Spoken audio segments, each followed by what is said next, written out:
The story begins in Shanghai City. In a quiet room, a woman with blue-green hair, Zhang Wangshan, is breastfeeding her newborn son. She tells her baby, Chenchen, how lucky he is to just eat and sleep, smiling that while she's losing sleep over him, it's worth it if he grows up healthy. Unknown to her, the baby is not ordinary. He is reincarnated and has the consciousness of his former life. As he feeds, he notes his brain isn't fully developed, yet he is aware. A blue, game-like status screen appears, identifying him as Lin Zichen, 33 days old, with a biological level of ordinary Tier 1. He realizes he has a special cheat ability. At 3 months old, Lin Zichen is in his crib while his parents, Zhang Wanxin and Lin Yansheng, watch him. His father remarks on how physically gifted the baby seems, predicting he will become a mighty gene fuser, or at least a cyborg. As they speak, Lin Zichen is kicking. A system notification announces he has kicked 10,000 times, granting him the biological attribute Use and Advance. This skill allows any part of his body he trains to grow infinitely stronger within carbon-based limits. He feels his strength grow and wonders what his father meant by gene fusers and cyborgs, imagining superheroes. By 4 months old, Lin Zichen has learned to sit up and crawl. To avoid frightening his parents with his unnaturally fast development, he trains only at night. Each time he crawls, his system rewards him with points. A month later, at 5 months old, he has mastered walking. At 6 months, he can finally sit up and crawl in front of his parents without it seeming too strange. While watching television, a news report on aberrant beasts shows gene fusers and cyborgs joining forces to fight them. For the first time, Lin Zichen understands this world is vastly different from his old one. He learns this Earth has mutated, giving rise to terrifying creatures called aberrant beasts. To fight them, humanity developed 2 paths. The first is mechanical ascension, where humans modify their bodies with technology to become powerful cyborgs.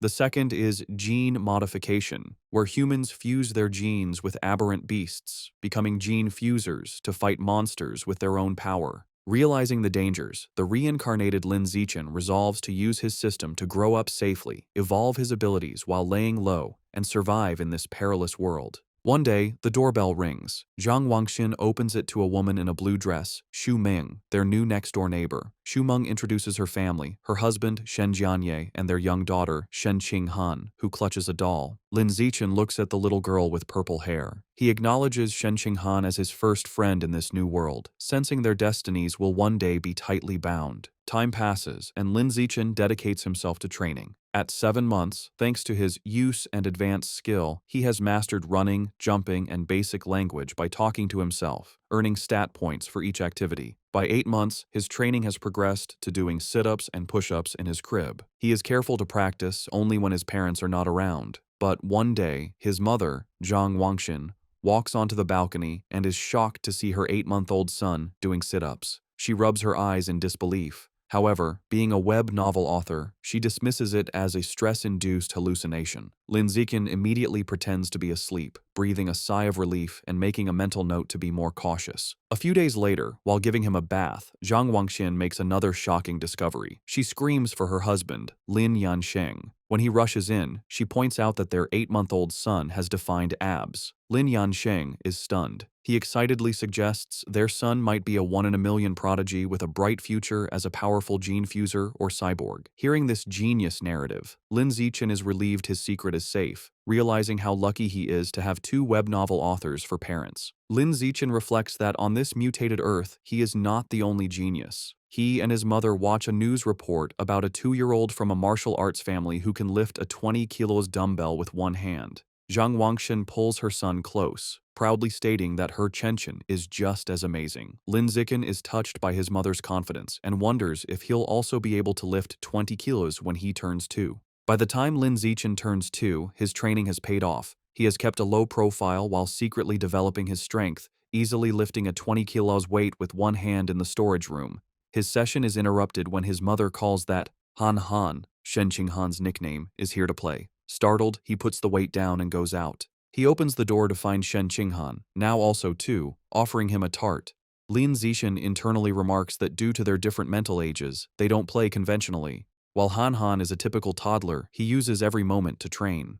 He has found a unique way to spend time with her. Since she likes to stick close, she serves as a perfect custom-sized weighted vest for his exercises. There is, however, one recurring problem, which he is reminded of when he feels a warm wetness and cries out that Han has peed on him again. Another year passes. At age 3, Lin Zichen's strength has grown exponentially, and he can lift a 40 kilograms weight with one hand. While watching TV, he sees a report about a 4-year-old prodigy lifting a 30 kilograms dumbbell and notes with satisfaction that he is already stronger. Despite his progress, his system still shows his biological level as ordinary Tier 1. He wonders what it would take to reach Tier 2. With these questions in mind, he steps out of his house for the first time. The world outside is a stunning, futuristic cityscape with beastmen and cyborgs, which he assumes are the gene fusers and cyborgs he's heard about. Accompanied by his mother and their neighbors, Shumeng and Shen Qing'an, he heads to the library. Since his parents don't let him use electronic devices, books are his best source of information. At the library, his mother points him toward the children's section, but Lin Zichen heads for advanced encyclopedias, with a worried Shen Qing'an following. The mothers watch in confusion. Shumeng asks why he likes these books, and Zhang Wangxin guesses it's his genius genes. While Shen Qing'an offers him cookies, Lin Zichen is absorbed in his reading.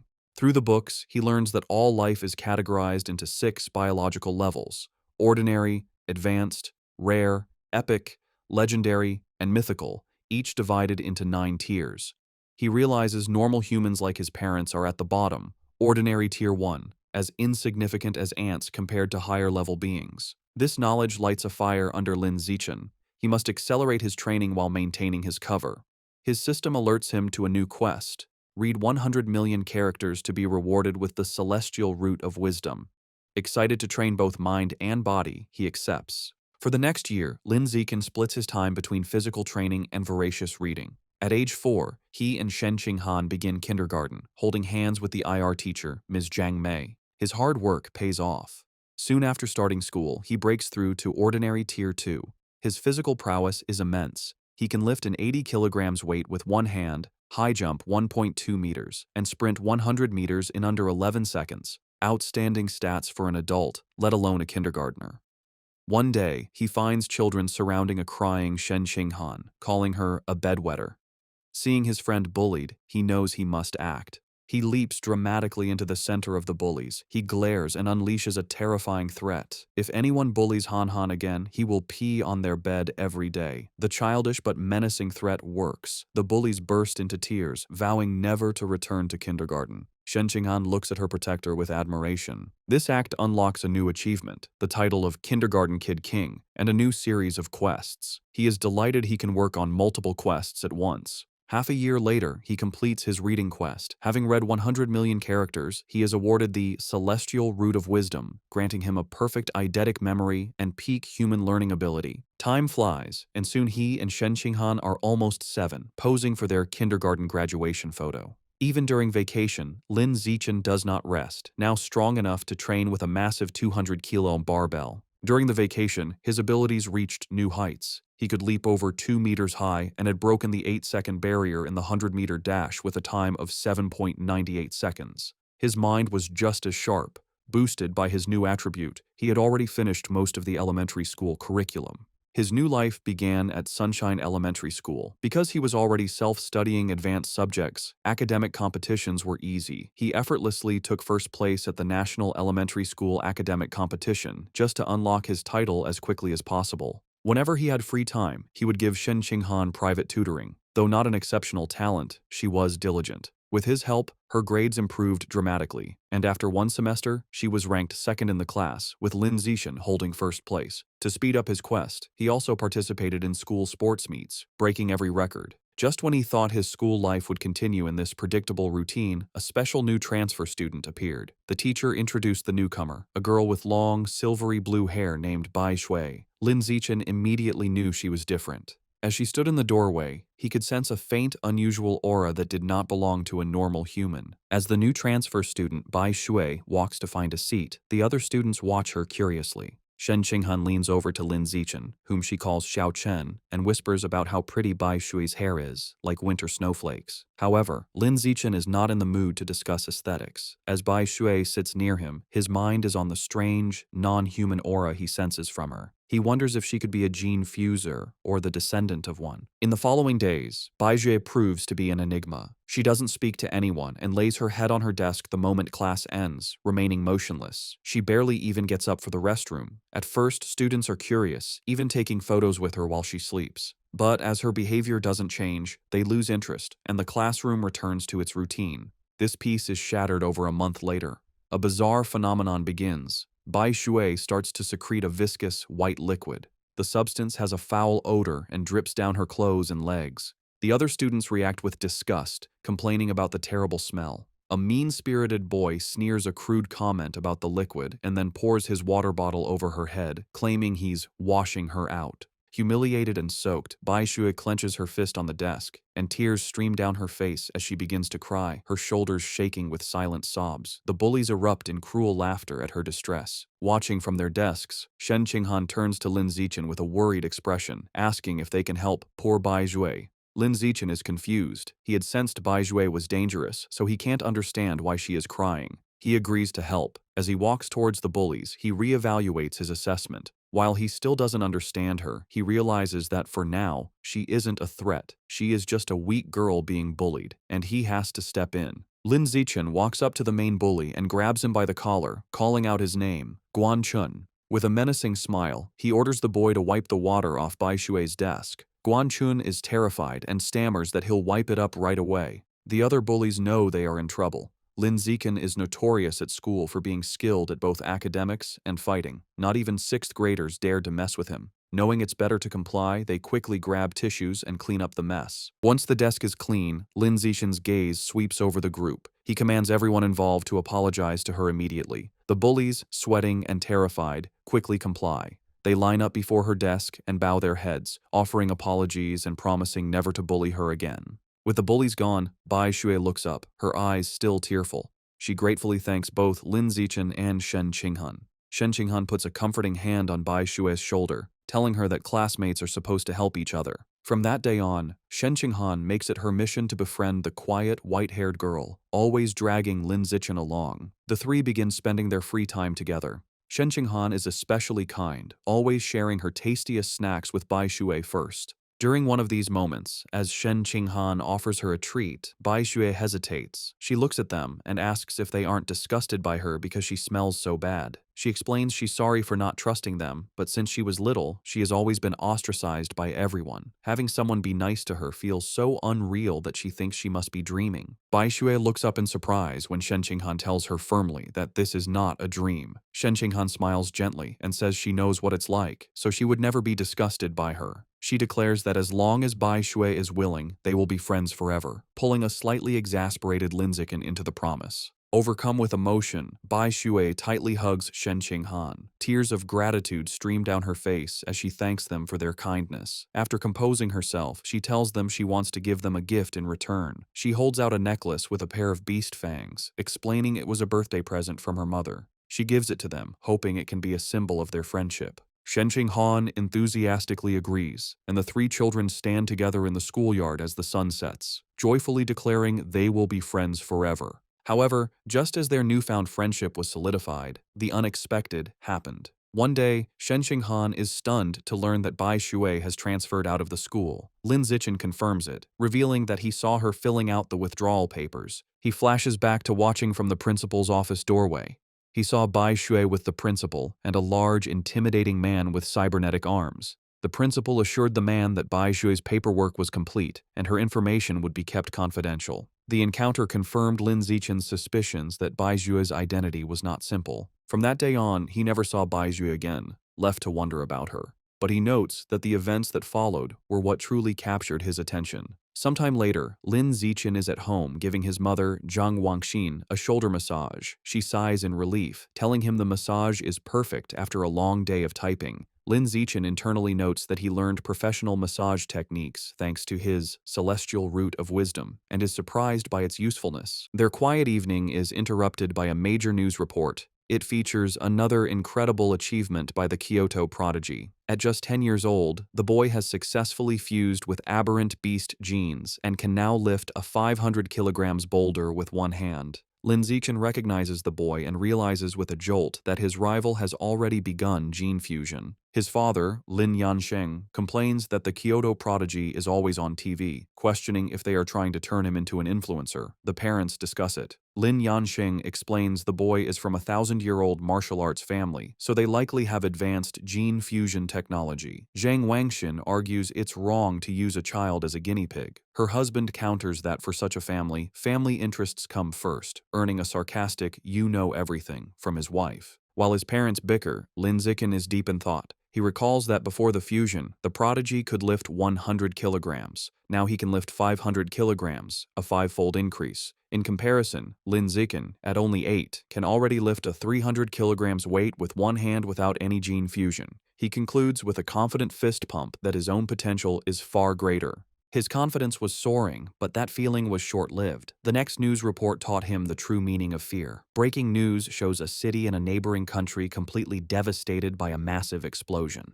The report states that based on footage, the attack was carried out by giant aberrant rats. The screen shows horrifying images of monstrous rats swarming the ruins, capturing a screaming woman in their massive jaws, and then brutally devouring her. The news report continues, confirming heretics were responsible for the aberrant rat attack, fanning the flames from the shadows. At a press conference, an official from the devastated Sakura country pleads for international aid, explaining the heretics are a shadowy cult manipulating the beasts. Watching the news, Lin Zichen learns the cult is an anti-human organization of traitors who serve the aberrant beasts for their own gain. He feels relieved to be born in a powerful, stable country, giving him a safe place to grow stronger while laying low. His thoughts are shattered by sonic booms outside. He rushes to the window and pulls back the curtain to see a squadron of heavily armed cyborgs flying through the night sky. He wonders why so many are being deployed, hoping nothing bad is happening. The next morning, everything seems normal. Lin Zichen waits for Shen Qinghan, who runs up, apologizing for being late. As she approaches, he notices something strange. The beast fang necklace Bai Shui gave them, now worn by Shen Qinghan, emits a bright blue glow. He realizes the fang is from an aberrant beast and the source of the faint, non-human aura he'd sensed from her. The glow fades as quickly as it appeared, and the two don't think much of it. However, between the cyborgs and the fang's reaction, Lin Zichen feels that something bad is about to happen. On their way to school, a striking woman with long red hair in a black dress leans against a lamppost, watching them. She comments on what adorable kids they are and steps in front of them, asking if they are brother and sister.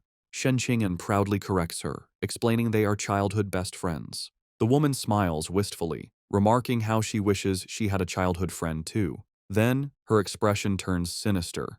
She leans in, eyes glinting, and asks why they're going to school alone and where their parents are. As Shen Qinghan begins to answer, Lin Zichen quickly grabs her hand, cutting her off. He pulls her along, stating they're going to be late, leaving the mysterious woman behind. Once a safe distance away, he gently scolds Shen Qinghan, reminding her not to talk to strangers. She nods. After school, Lin Zichen leads them through a deserted alleyway. Shen Qinghan nervously comments on how creepy it is. Lin Zichen explains the area is scheduled for demolition, and everyone has already moved out. Their walk is interrupted by a familiar voice.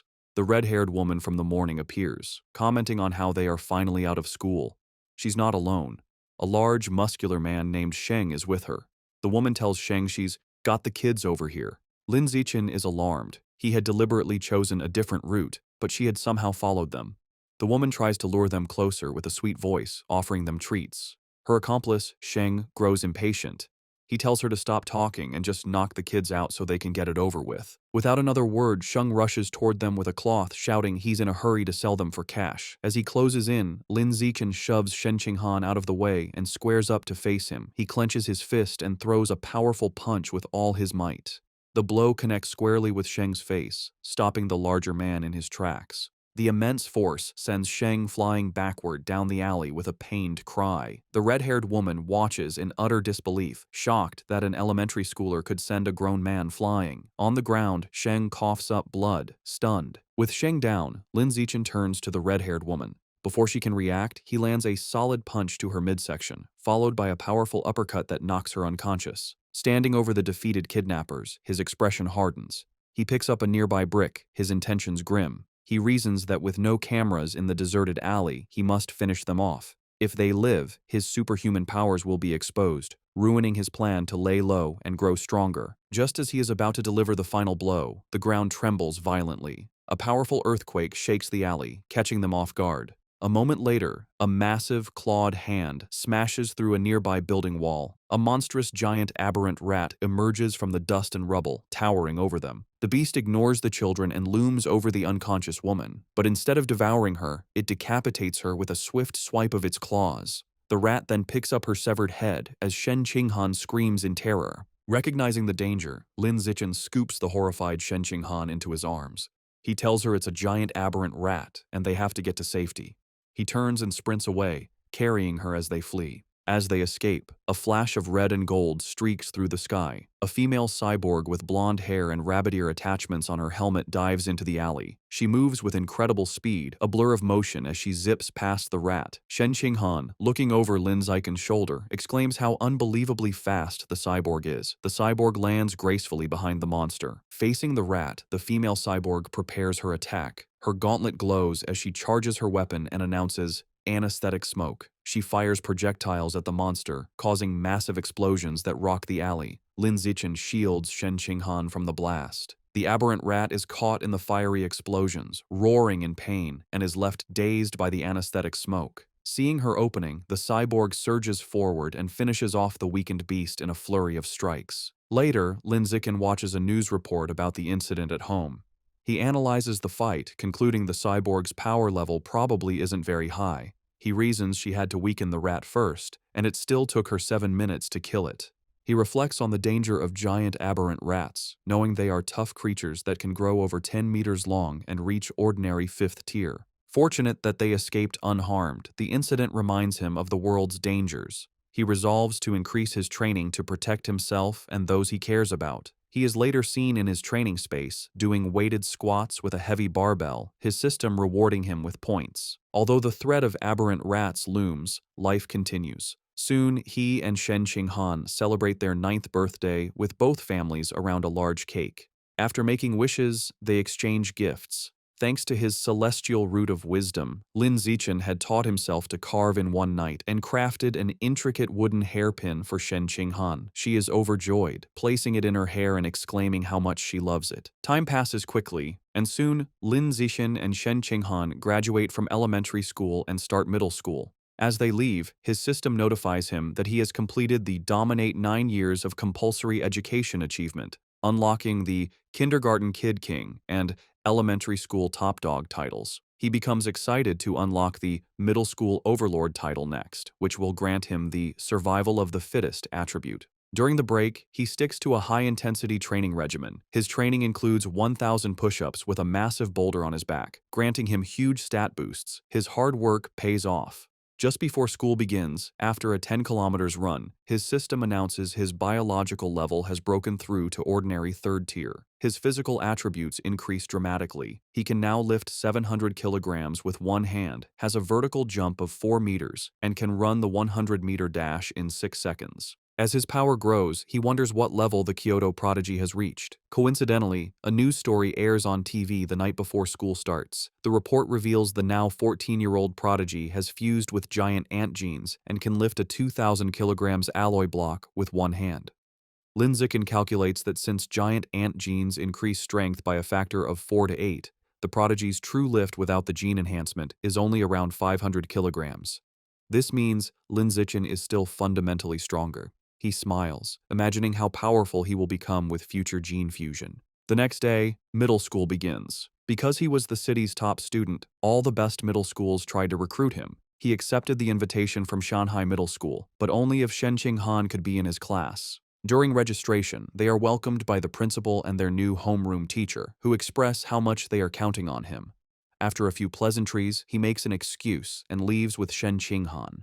The real reason he chose Shanghai Middle School was for its excellent athletic facilities. They had planned to play badminton on the school's court before classes officially started. On the court, an excited Shen Qinghan tells Lin Zichen, "Xiao Chen, they should start." She serves with a flourish, calling out her fairy's curveball. Lin Zichen easily catches the shuttlecock mid-air, but their game is interrupted. A group of upperclassmen approaches, and their leader, in a backward cap, snatches the shuttlecock, informing them the court is reserved. His friends mockingly offer to let Shen Qinghan stay and spar with them. Shen Qinghan stands her ground, telling them they have to follow the rules, and they were there first. Lin Zichen, seeing them get too close to Shen Qinghan, steps in with a cold expression. He tells them to get away from her and reminds them of the first come, first served rule. The leader scoffs, arrogantly declaring he is taking the court.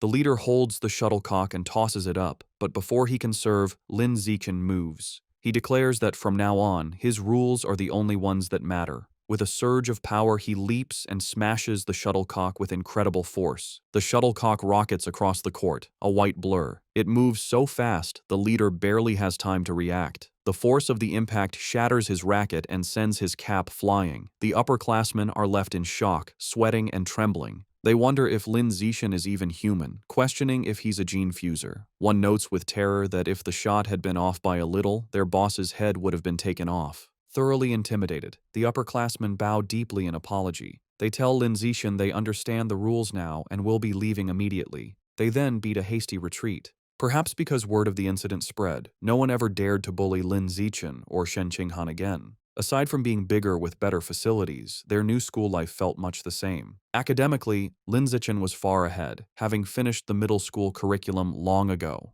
During class, he would read interesting books to pass the time. At night, after workouts, he would use his celestial root of wisdom to learn new skills online, quickly dabbling in cooking, photography, driving, swimming, and various sports. To unlock the middle school overlord title, he didn't just rank first in every subject, he also represented the school in national competitions. He stood amidst a mountain of trophies. To keep a low profile, he was careful not to win first place in every competition. A semester went by, and the title still hadn't unlocked. However, his performances earned him many fangirls who left stacks of love letters on his desk. He ignored them. Aside from tutoring Shen Qinghan, he focused on the upcoming school sports festival. He believed that if he completely dominated it, he should finally unlock the title. For the festival, he entered only 3 events: shot put, high jump, and sprinting, representing strength, jumping, and speed. He achieved an astonishing 201-meter throw in the shot put. Although he held back to avoid seeming too superhuman, he still easily took first place in all his events. Just as he was sitting with Shen Qinghan, admiring his gold medal, he felt a new power surge through his body. A system notification appeared, announcing that because his achievements far surpassed every other student, he had unlocked the middle school overlord title. With all 3 school-age titles unlocked, the Dominate 9 years of compulsory education achievement was complete, and he had obtained the new biological attribute, survival of the fittest. As the power flowed through him, he realized with satisfaction that the title had finally unlocked. As Lin Zichen and Shen Qinghan leave school, he considers his new survival of the fittest attribute. The ability lets a predator devour the life essence of other creatures to evolve. He wonders what life essence is, lost in thought until Shen Qinghan calls for him to wait. Snapping back to reality, he gets an idea. He asks Shen Qinghan if he can borrow her beast fang necklace. She agrees and hands it to him. The moment his fingers touch the fang, a system notification appears. It informs him he has devoured a trace of the abyssal giant butterfly's life essence, unlocking a new guidebook with 1% progress. A spectral image of a massive, dark butterfly with eyes on its wings appears around him. He is stunned to realize the fang is a butterfly's tooth. That night, hoping to learn more, he searches for abyssal giant butterfly online. To his surprise, the search returns no results. Realizing he'll have to study this exotic beast on his own, he remembers Bai Shui had given them a pair of fangs. He rummages through his bag and finds the second tooth. Holding the second fang, he once again absorbs its power. Another system notification confirms he has devoured a second trace of life essence, but the guidebook progress only increases to 2%. He looks at the fang with disappointment, realizing there isn't much life essence left in it. He concludes he must find another way to unlock the abyssal giant butterfly's full power. The next day after school, to boost his training and ensure a quick escape route from any aberrant beasts, Lin Zichen starts biking Shen Qinghan to and from school every day. As they leave the school grounds, a man calls out to him, "Zichen." The man, in a tracksuit, stops them and introduces himself as Coach Guo from the school's martial arts team. He praises Lin Zichen's performance at the sports meet as the best in school history.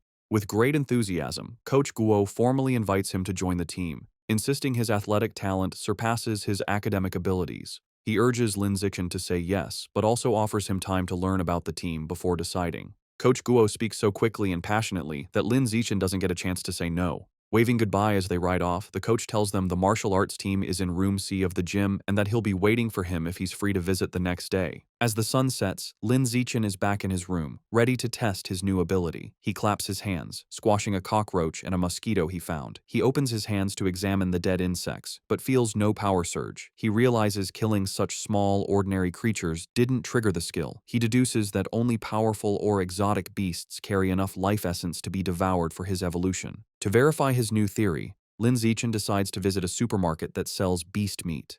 With Shen Qinghan on the back, he bikes them into the city. They soon arrive at a large, multi-story supermarket. Inside, they walk through the aisles, and Lin Zichen notes that while there is plenty of beast meat, it's all pre-packaged. He knows he can't test his theory without touching the meat. Just as he's feeling frustrated, he hears a butcher advertising fresh-cut beast meat. He spots a counter with a sign reading, "Fresh beast meat, not pre-packaged, safe to eat," where a butcher is cutting up large sides of meat. Telling a confused Shen Qinghan to wait, he says he's going to check out the meat. He doesn't explain further, eager to confirm his suspicions, and rushes to the counter. He reaches out and places his hand on a slice of freshly cut beast meat.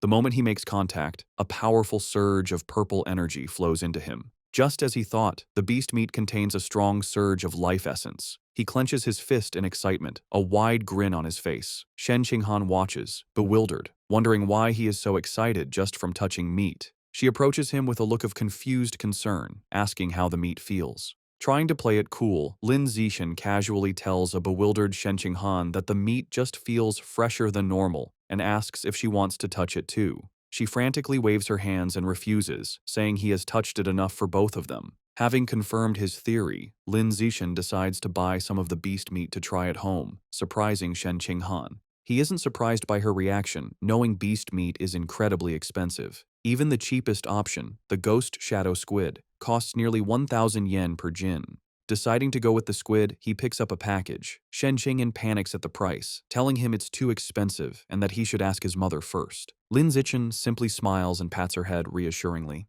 He tells her not to worry, making up a lie that his mom had already told him to buy plenty for both of their families. A flashback shows his mother, Zhang Wangshan, happily agreeing to cook a feast. Internally, Lin Zichen admits that while sharing is part of his plan, his other, more important reason is to test if he can absorb life essence through consumption, as he worries direct absorption might spoil the meat. At the checkout, he buys 3 packages of the ghost shadow squid for a hefty 29.94 yen.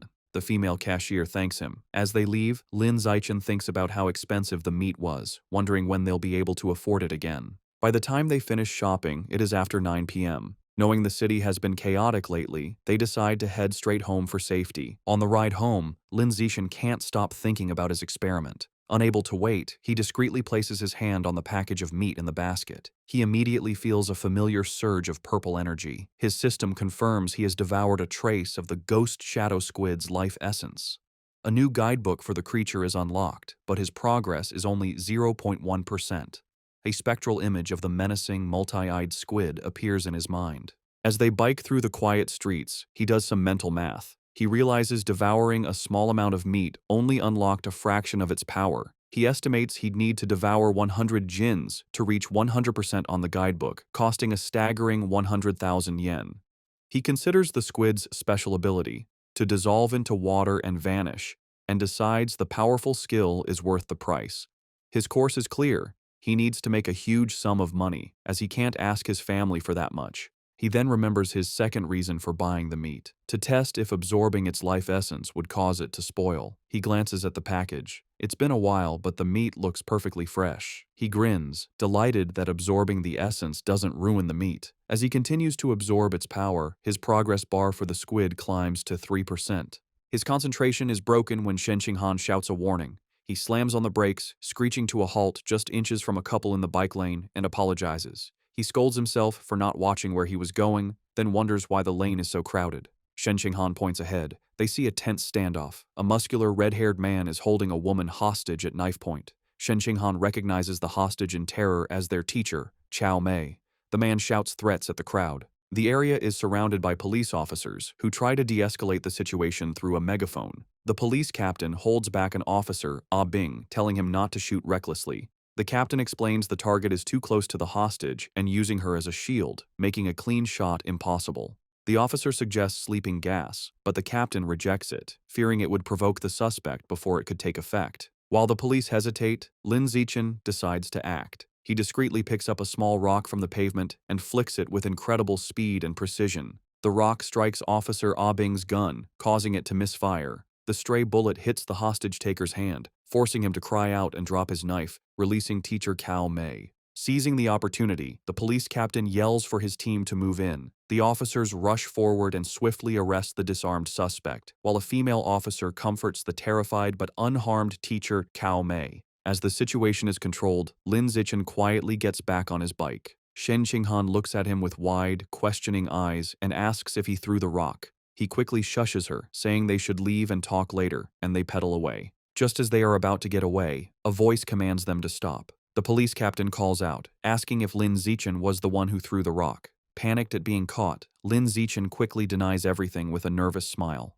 The captain watches them pedal away, finding it strange that someone wouldn't want to admit to a good deed. He muses aloud that there's a reward for bravery. The word reward instantly catches Lin Zichen's attention. Needing money, he slams on his brakes, skids to a halt, and rushes back to the captain. He sheepishly retracts his denial, admitting he threw the rock and explaining that the money is really important to him. The captain tells him to come to the station to make a report, promising to help him apply for the reward. After informing their families, Lin Zichen and Shen Qinghan prepare to head to the police station. He assumes everything will go smoothly, but as the police lead the cuffed suspect away, something goes horribly wrong. The suspect's face begins to twist grotesquely. The police realize with horror that he's a heretic and is mutating into a giant aberrant rat right before their eyes. The monster breaks its cuffs and goes on a rampage, swiping its massive claws at the officers. The police captain gets on his radio, ordering all forces to open fire but to protect the civilians. The officers unload their weapons, but the bullets have no effect. A frantic report comes in, identifying the heretic as having fused with Rat King genes and calling for immediate backup.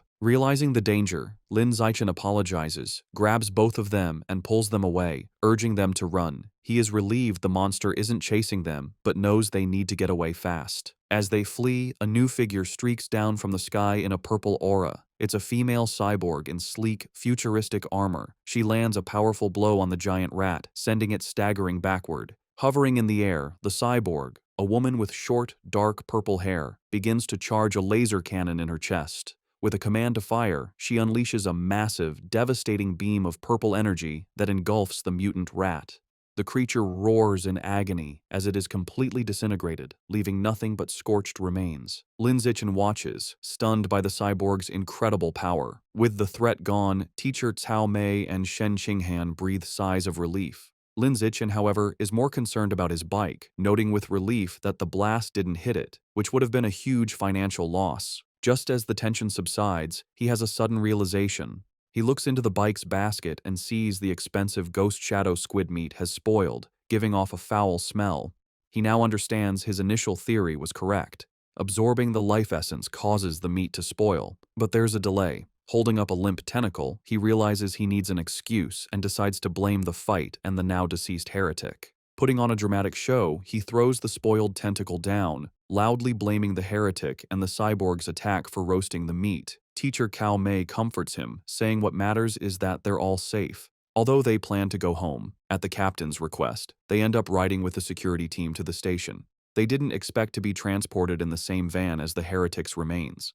After the laser blast, all that was left was a pile of scorched flesh on a gurney, and the smell was intense. As he sits in the foul-smelling van, another thought strikes Lin Zichen. He remembers that the beast fangs from Bai Shui still contained life essence long after the creature was dead. A new possibility dawns on him. Could there be life essence left in this corpse as well? And if so, could he devour the corpse's Rat King gene for himself? Sitting in the police van, Lin Zichen wonders how much of the Rat King gene he can devour from the heretic's scorched corpse.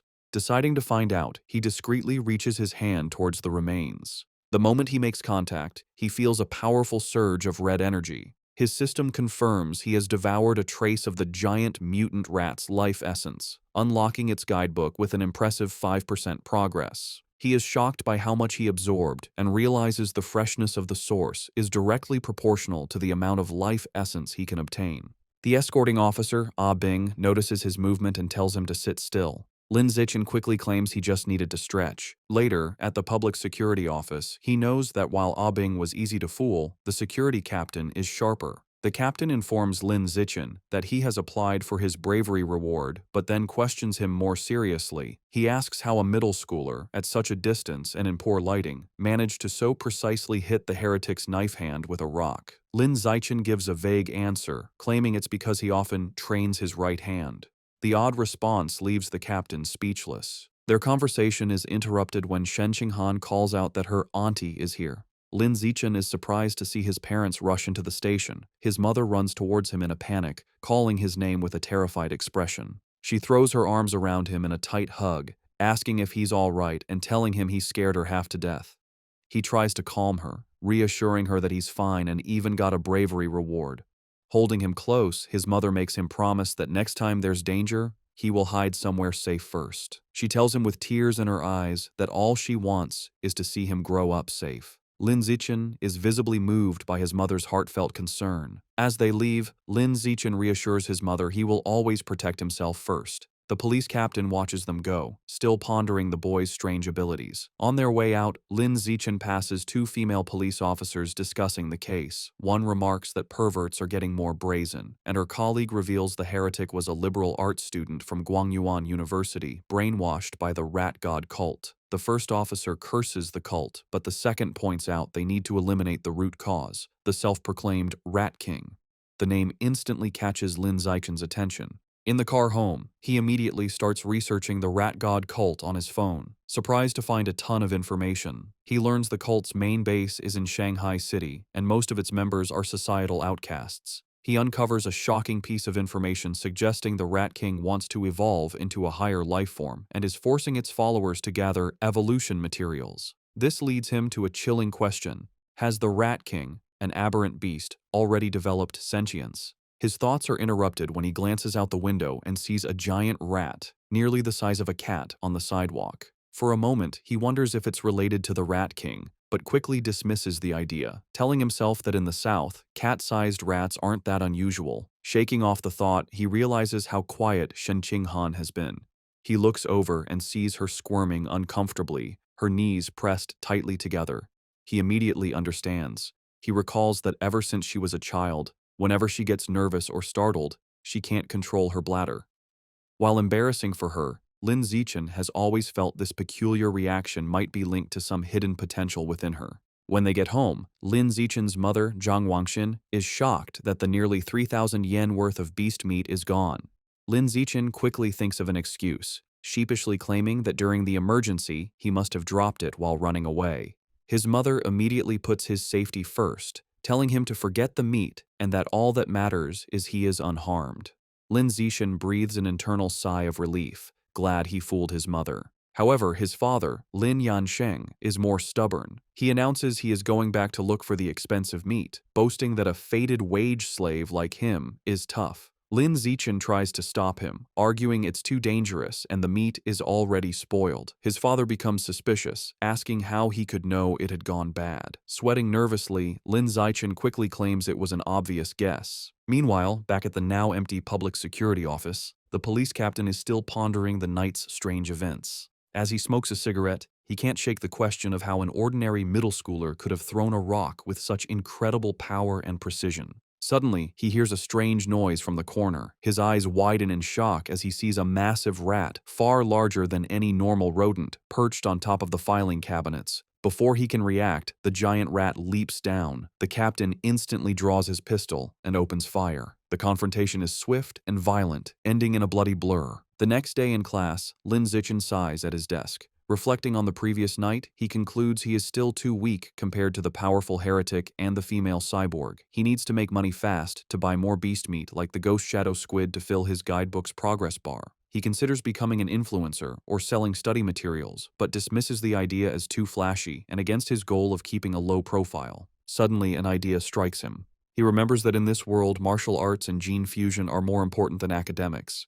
He decides it's time to act. Later, he heads to the gym where the martial arts team practices in Building C. He finds Coach Guo drinking from a thermos and greets him. A surprised Coach Guo asks if he is there to join or just to learn more about the team. Instead of answering, Lin Zichen leans in and discreetly asks if joining the team offers a chance to compete in city tournaments and if the prize money is high. The coach smiles, confirming he would have a chance and that prizes are worth tens of thousands. With his main concern addressed, Lin Zichen shakes the coach's hand and announces he is joining the martial arts team today. Coach Guo happily welcomes him. The coach gathers the team to announce their new member. He introduces Lin Zichen, reminding them of his performance as the sports meet champion. The other team members, Zhang Kai, Huang Tianxing, or Ah Xing, Li Shutong, and Han Yiguo, introduce themselves. Finally, Lin Zichen introduces himself. Since Lin Zichen has no formal martial arts training, Coach Guo demonstrates basic fist and leg techniques. The coach explains the moves look simple but are difficult to master, noting that the team's fastest learner, Li Shutong, took a week to perfect them. He then encourages Lin Zichen to try. Lin Zichen assumes a ready stance. Thanks to his celestial root of wisdom attribute, which grants him heaven-sent martial insight, he has already memorized and understood every detail of the demonstration just by watching. As he practices the fist techniques, a system notification awards him points in vitality, strength, dexterity, and proficiency. He executes the hand and fist movements with flawless precision and speed. He transitions seamlessly into the leg techniques, performing powerful, fluid kicks. Another system notification grants him points for his leg muscles, dexterity, and proficiency. The coach and the team watch in stunned silence. The coach's jaw drops, and he almost fumbles his thermos, unable to believe it. He wonders how someone could learn the complex forms perfectly after one look. Staring at the flawless performance, a single thought forms in his mind. He must be a once-in-a-million martial arts prodigy. That evening in Shanghai, Lin Zichen's mother, Jiang Wangxin, calls him for dinner. He rushes out eagerly, spoon in hand, asking what she made. She proudly presents a large platter of the ghost shadow squid he wanted. The aroma is incredible, and he tells his mother how amazing it smells. She urges him to eat while it's hot. He takes a bite and praises her cooking as the best in the world. Pleased, she tells him to eat a lot, as she bought 3 full gins for him. As he eats, a system notification appears. He has devoured a trace of the ghost shadow squid's life essence by consuming it, bringing his guidebook progress to 3.01%. He realizes with frustration that eating the meat works just as well. If he had known, he wouldn't have spoiled the first batch by touching it. While they eat, a news report catches their attention. It's about a 14-year-old genius girl, the youngest cyborg in history after fusing with an energy core. Her energy system grants her superhuman abilities, lifting a 5,000-kilogram SUV with one hand, sprinting 100 meters in 3 seconds, and jumping 8 meters vertically. Watching this, Lin Zichen ponders the debate in his world. Between the Kyoto prodigy's gene fusion and this girl's cybernetics, which path is stronger? His thoughts are interrupted by another breaking news story. It announces that the security captain they met, He Chun-shan, was killed in his office. Surveillance footage showed he was attacked and devoured by a giant mutant rat that infiltrated the station. Medics are shown wheeling his body into an ambulance. Lin Zichen is horrified. He recalls the large rat he saw the night before and wonders if it was connected. He imagines a giant rat rampaging through the city. The captain's death is a grim reminder of the escalating danger. Staring intently, Lin Zichen decides he must intensify his training immediately. Following the police captain's death, Lin Zichen dedicates himself to a grueling training regimen. After intense practice, he can now sprint 100 meters in a blistering 4.61 seconds. His physical power has skyrocketed. His vertical jump is 5.3 meters, and he can lift an astounding 1,200 kilograms with one hand. In addition to his personal training, he continues his martial arts practice with the school team, hoping to boost his strength quickly for the upcoming tournament. The next morning at school, he heads to the gym to practice, with a curious Shen Qinghan tagging along. On their way, a girl with pink hair warmly greets Lin Zichen and offers him a bottle of fresh milk. He politely declines, thanking her, and walks past with Shen Qinghan, leaving the girl disappointed. Watching from a distance is his teammate, Zhang Kai. He clenches his fist in anger, resentful that the person who beat him at the sports meet is rejecting a gift from the girl he admires. Unable to contain his frustration, Zhang Kai rushes forward and blocks their path. He confronts Lin Zichen, scolding him for his poor manners and for hurting the girl's feelings. When Lin Zichen calmly explains he is allergic to milk, Zhang Kai refuses to believe him and calls him a liar. Enraged, Zhang Kai points at Lin Zichen and challenges him to a spar. He sets the terms. If he loses, he will never bother Lin Zichen again, but if Lin Zichen loses, he must drink the whole bottle of milk. Just as the challenge is issued, a new system notification appears. A new achievement mission has been triggered. Defeat 1,000 different opponents in formal competition for the survival of the fittest biological trait. A sly grin spreads across Lin Zichen's face. This is the opportunity he has been waiting for. Surrounded by a menacing purple aura, he accepts the challenge, his eyes glinting with anticipation as he agrees to the spar. Word of the duel spreads quickly through the school. Two students excitedly decide to go watch the fight between the popular junior, Lin Zichen, and a senior. By the time they are ready, the gym is packed with onlookers in a large circle around the sparring area. The crowd is clearly on Lin Zichen's side. Many of his female fans cheer him on, telling him to teach his opponent a lesson, including the pink-haired girl from earlier who gets her phone ready. Zhang Kai scoffs, annoyed that everyone assumes he will lose. He internally admits Lin Zichen's talent has grown incredibly over the past month. He sees this duel as his last chance to put the rising genius in his place and show off his own strength. In contrast to his opponent's intensity, Lin Zichen seems unfazed. He casually states that he needs to go home for dinner and asks if they can make the fight quick.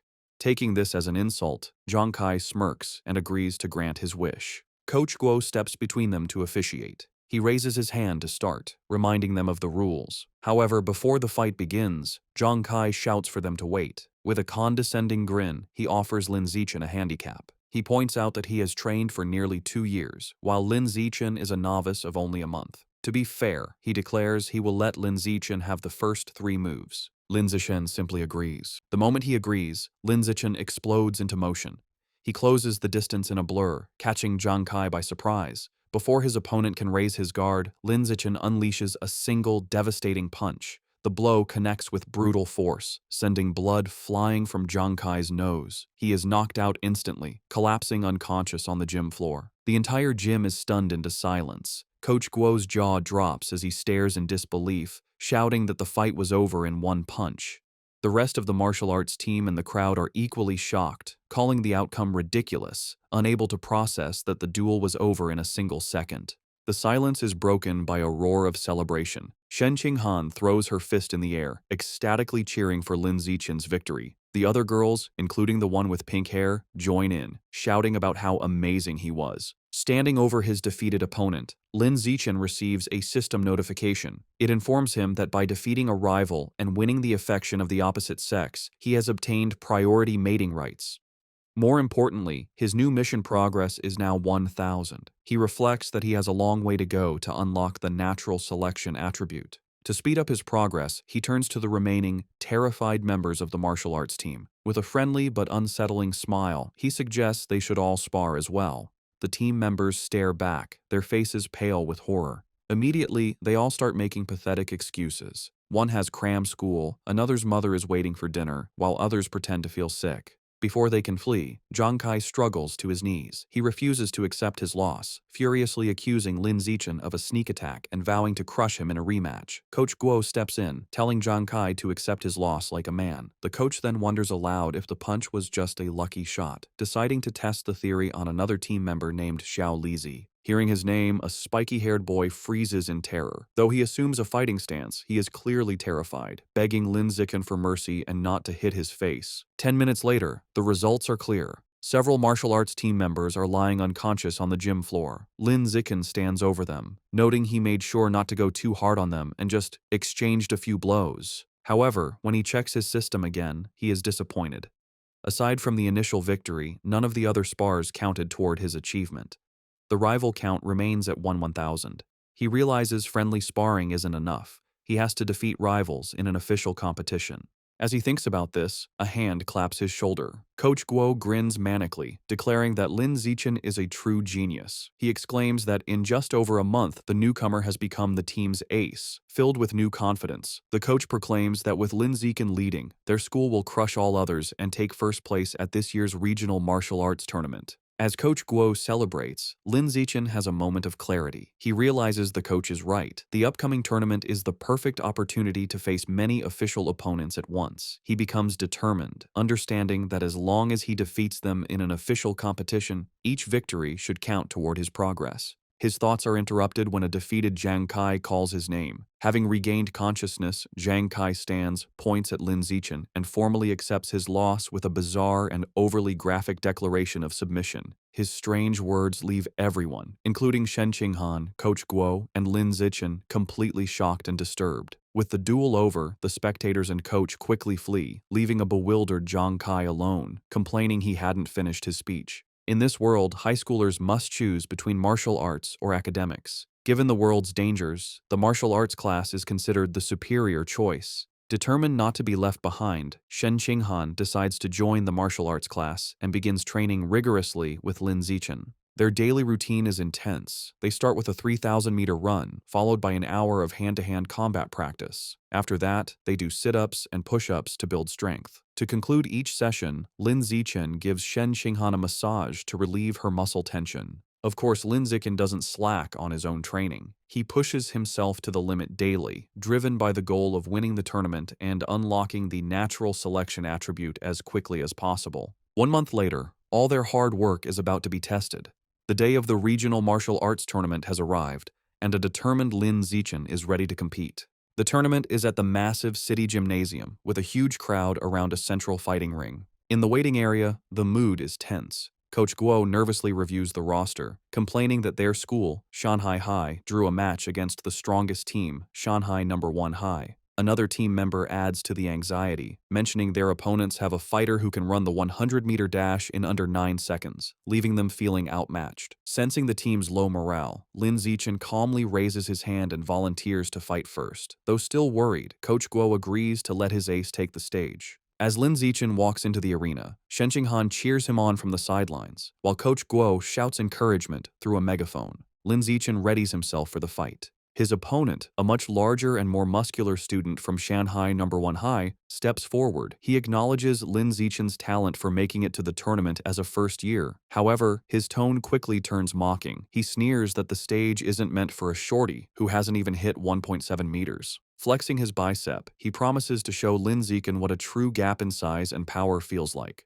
The referee signals for the duel to begin. The large opponent rushes forward, unleashing a powerful punch. To his shock, Lin Zichen doesn't retreat. He effortlessly sidesteps the blow and counters with a swift punch to his opponent's chest. The impact is devastating. The force sends the massive student flying backward across the arena, knocking him out cold. The announcer stares in stunned silence before stammering a victory for Lin Zichen. On the sidelines, Shen Qinghan jumps to her feet, cheering that her Xiao Chen was amazing. The rest of the Shanghai High team erupts in celebration, mobbing their coach and shouting that Lin Zichen is insane, dismissing his opponent's strength as dead muscle. Meanwhile, on the other side, the coach for Shanghai No. 1 High is furious. He berates his defeated student for charging in blindly without using his footwork. Back in the ring, Lin Zichen receives a system notification confirming he has defeated another tournament rival, improving his ranking and bringing his elimination count to 2-1,000. He clenches his fist, satisfied that these matches are what he needs to advance. The opposing coach, determined to stop this, calls his next fighter forward, a boy named Chen Feng, and orders him to crush the first year as quickly as possible. Chen Feng calmly agrees. He steps onto the stage and assumes a ready stance, looking far more composed than the last fighter. The announcer signals for the second duel to begin. Chen Feng immediately showcases his superior technique, moving with incredible speed and launching a flurry of attacks. Lin Zichen calmly meets the assault, blocking a powerful kick with one hand. However, the force of his block sends Chen Feng spinning wildly through the air before he crashes hard onto the arena floor, unconscious. Medics rush in with a stretcher and carry Chen Feng away, stating he needs a head scan. The crowd is left bewildered. They murmur among themselves, questioning what just happened and speculating that the student from Shanghai High must be insanely lucky. Some angry spectators shout that the tournament must be rigged, demanding a refund. However, the coach of Shanghai No. 1 High knows better. Clutching his head in despair, he realizes with dawning horror that this isn't luck. The first year from Shanghai High is the real deal. Back in the waiting area, the coach has a new strategy. He calls his next fighter, a spiky-haired boy named Gao Fei, and gives him strict orders to focus entirely on defense, warning him that he cannot afford to lose. Gao Fei, however, is brimming with confidence. He calmly tells his coach not to worry, assuring him he will win. As he walks to the ring, Gao Fei internally dismisses Lin Zichen's victories. He believes his opponent isn't strong and has only won through tricks. With his superior speed, running the 100-meter dash in under 9 seconds, and greater experience, he is certain he can't lose. The crowd is buzzing. Spectators discuss Gao Fei's reputation, marveling at his speed. One person mentions his father is a gene fusion user, explaining his enhanced abilities. The consensus is that Lin Zichen's impressive run is about to end, though they acknowledge his great potential. The announcer signals for the duel to begin. Ignoring his coach's instructions, Gao Fei immediately goes on the offensive, lunging at Lin Zichen with a powerful kick. He follows up with rapid strikes, unleashing his special technique, the flowing water-shattering rock fist.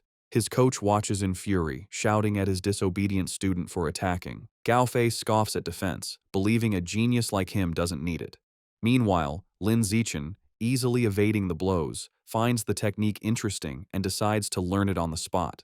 Gao Fei grows frustrated as he can't land a single hit. He stops out of breath and demands to know how Lin Zichen is dodging his attacks. Unfazed, Lin Zichen calmly asks if he has any other moves, taunting him. Enraged, Gao Fei unleashes another desperate barrage of punches. Seeing the same predictable moves, Lin Zichen decides the time for observation is over. He thinks, "All right then, let's end this." He effortlessly dodges the final punch and counters with a single powerful kick to Gao Fei's midsection, ending the match instantly. The crowd is once again left in stunned, speechless silence.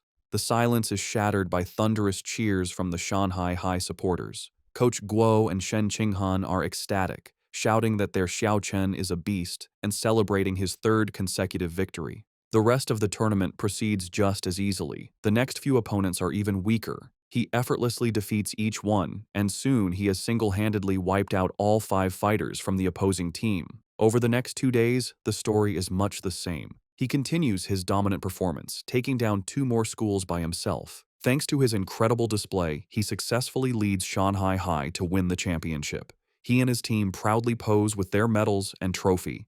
However, as he checks his system, his rival count is only 16,000. He realizes with disappointment that at this rate, it will take years to unlock the natural selection attribute. Despite his slow quest progress, there is a silver lining. He didn't expect Coach Guo to be so generous, but he gets the bulk of the tournament prize money, a full 20,000 yuan. Combining this with prize money from academic competitions, he now has around 30,000 yuan. That money doesn't last long. He immediately spends it all at the supermarket on a massive supply of ghost shadow squid meat. For the next several weeks, he devours the expensive meat at every meal. After consuming 30 jin, his codex unlock progress for the ghost shadow squid reaches 33%. His intensive training and consumption of beast meat pay off. By his second year of middle school, he breaks through to the next level, advancing from ordinary Tier 3 to Tier 4. His physical abilities reach new heights. He can now effortlessly lift 1890 kilograms with one hand, jump 5.65 meters vertically, and sprint 100 meters in just 4.49 seconds. Time flies, and soon he and Shen Qinghan graduate from Shanghai's middle school division. However, when the high school entrance exam results are released, their paths seem destined to diverge. A heartbroken Shen Qinghan sits in her room, crying. She asks Lin Zichen why, after all her hard work, they can't go to the same high school anymore. He explains that while he ranked first in both liberal arts and martial arts, and her academic scores were excellent, her martial arts score wasn't high enough for the elite class at Shanghai High. As he comforts the crying Shen Qinghan, she asks what will happen now. He tells her the principal of Shanghai High is coming to his house, likely to recruit him, and asks if she will come. Feeling hopeless, she tearfully replies that it has nothing to do with her, as the principal is obviously only coming for him. Taking her hand, Lin Zichen pulls her up and leads her out of the room. He tells her not to worry. He has a plan. He reveals his one condition for staying at Shanghai High. Shen Qinghan has to be his desk mate. As promised, the principal of Shanghai High visits Lin Zichen's home. She, his mother, and Shen Qing'an discuss his future for several hours, with the principal expressing how much she wants him to stay at her school. As the meeting concludes, the principal stands to leave. As a final offer, she tells Lin Zichen that if he agrees to stay, she will grant any request he has. Taking the opportunity, Lin Zichen states his one condition. Shen Qinghan must be allowed to continue in the same class with him. The principal looks at the nervous Shen Qinghan and confirms her name. Without hesitation, she agrees. With a smile, she tells them both to report to Shanghai High together for the new school year. Overjoyed, Lin Zichen and Shen Qinghan thank her. With their high school future secured, Lin Zichen participates in his final junior high martial arts tournament. As expected, his overwhelming power easily leads his team to another championship. He decides to use the prize money to finally unlock the Ghost Shadow Squid Codex. He was only 20% away, and the new prize money was enough to max out the progress bar. Unsure what might happen, he travels to a secluded forest outside Shanghai for safety. Deciding not to waste time, he begins devouring the life essence from the last of the squid meat. A powerful blue energy surrounds him as a system notification confirms he is absorbing a large amount of essence. His eyes widen as he feels a final surge of power, and the Codex progress bar hits 100%. A new notification announces he has unlocked the Ghost Shadow Squid Codex and obtained a new biological attribute, Blessing of Liquid Affinity. The ability enhances his affinity with water, allowing him to move freely and even vanish in aquatic environments. However, as the power settles, he stands in the quiet forest holding the limp squid tentacles and feels his new ability is kinda underwhelming. Still feeling underwhelmed, Lin Zichen tests his new ability in a nearby pond. He finds his Blessing of Liquid Affinity has some benefits. He can soak for long periods without his skin wrinkling, and swimming is much easier with reduced water resistance. However, there are no other noticeable effects. He sits in the water and rationalizes that since the Ghost Shadow Squid is a low-tier beast, it's fair the ability isn't very powerful. He resolves that to get better attributes, he will either have to save up for higher-grade beast meat or become strong enough to hunt powerful wild mutant beasts himself. The memory of the terrifying giant mutant rats strengthens his resolve, and he clenches his fist, determined to grow stronger. With less than a week before school begins, Lin Zichen's mother and Shen Qinghan's family decide to go on a trip. To better study his new liquid affinity, Lin Zichen suggests they go to the beach. As they stand in the ocean, Shen Qinghan shivers and complains the seawater is cold. Lin Zichen, however, feels perfectly at home. He tells her to ease into it and then dives into the water, swimming with incredible speed. As he moves, his system rewards him with stat points for swimming and diving. From the shore, a nervous Shen Qinghan calls out, asking him to teach her how to swim. Lin Zichen pops his head out of the water, suddenly remembering his childhood friend doesn't know how yet. He begins patiently teaching her the basics. Given her average athletic talent, he assumes she will struggle. However, Shen Qing'an proves him wrong. She excitedly exclaims that swimming is surprisingly easy and that she learned it right away, diving effortlessly. She swims gracefully and surfaces with a look of shock, surprised she can dive without any instruction. Lin Zichen watches in shock as a strange blue aura of water seems to emanate from her. After she surfaces, she excitedly tells him how amazing it feels. She notes that while opening one's eyes underwater usually stings, she feels no discomfort. In fact, she finds it cool and pleasant. Her words leave Lin Zichen deep in thought. He watches her swim away, finding the situation unusual. He reasons that even with a natural talent for water, there's no way she could have mastered all the skills so instantly. Her rapid learning is simply not normal. Suddenly, a realization dawns on him. He recalls her lifelong problem with bedwetting when nervous. He wonders if this weakness is actually a sign of a powerful, innate water affinity she was born with. The idea excites him. He becomes convinced she might possess some kind of special cultivation body, like a character from his parents' Xianxia novels. To test his theory, they continue diving. Her performance shocks him even more as they explore the underwater world. He notes they have been holding their breath for over 10 minutes, an incredible feat for a beginner like Shen Qinghan. As they swim, Shen Qinghan's expression suddenly changes. A strange, swirling sound begins to vibrate through the water around her. Both look up, trying to find the source. They surface abruptly, and Shen Qinghan cries out as the glowing blue water swirls around her. Later that night, as they walk along the beach, Lin Zichen asks what happened. Shivering, she explains that underwater, she kept hearing strange and creepy sounds right by her ear. He comforts her and asks what kind of sounds. She tells him she couldn't understand the language, but it was a female voice that echoed non-stop until she surfaced. To help a frightened Shen Qinghan calm down, Lin Zichen brings her back to their hotel room. Later, he searches online for information about the strange female voice, but finds no results. Unsettled and unable to sleep, he uses his restless energy to train. As he performs 1,000 weighted sit-ups, he feels a sudden surge of power. A system notification announces his hard work has paid off. He has advanced to ordinary Tier 5. Surprised but pleased, he considers his new strength. He realizes that at Tier 5, he is powerful enough to rival a fully grown giant mutant rat. A determined glint appears in his eyes as he clenches his fist, confident that tearing the beasts apart with his bare hands is no longer impossible. Eager to test his new limits, he goes to the empty beach at night. The stat boost is immense. His 100-meter dash time has dropped to a mere 3.64 seconds, and his vertical jump has increased to an incredible 6.98 meters. To test his strength, he finds a nearby car and discovers he can now lift the 1,600-kilogram vehicle with one hand. With this new progress, his life moves forward. The vacation ends, and he and Shen Qinghan begin high school at Shanghai High. On their first day, they arrive early for class duty. Two new female classmates immediately recognize him, whispering excitedly about how handsome he is and how lucky they are to be on duty with him. While he is surprised his classmates know him, something even more unexpected happens. Simply performing class duty triggers a new system quest. The achievement requires completing 1,000 cooperative tasks for a new biological attribute, social animal. As he cleans the classroom with Shen Qinghan, he wonders what this new attribute will do. Since the school year has just begun, he takes the opportunity to visit the Mammoth supermarket after school. Now that he has unlocked the Ghost Shadow Squid Codex, he knows it's time to choose a new target for his ability. As he browses the expensive beast meat section, his eyes lock onto a new item. In one of the refrigerated cases is the packaged head of a savage giant eagle, priced at 1998 yuan per jin. An eager grin spreads across his face as he picks up the package, making his decision.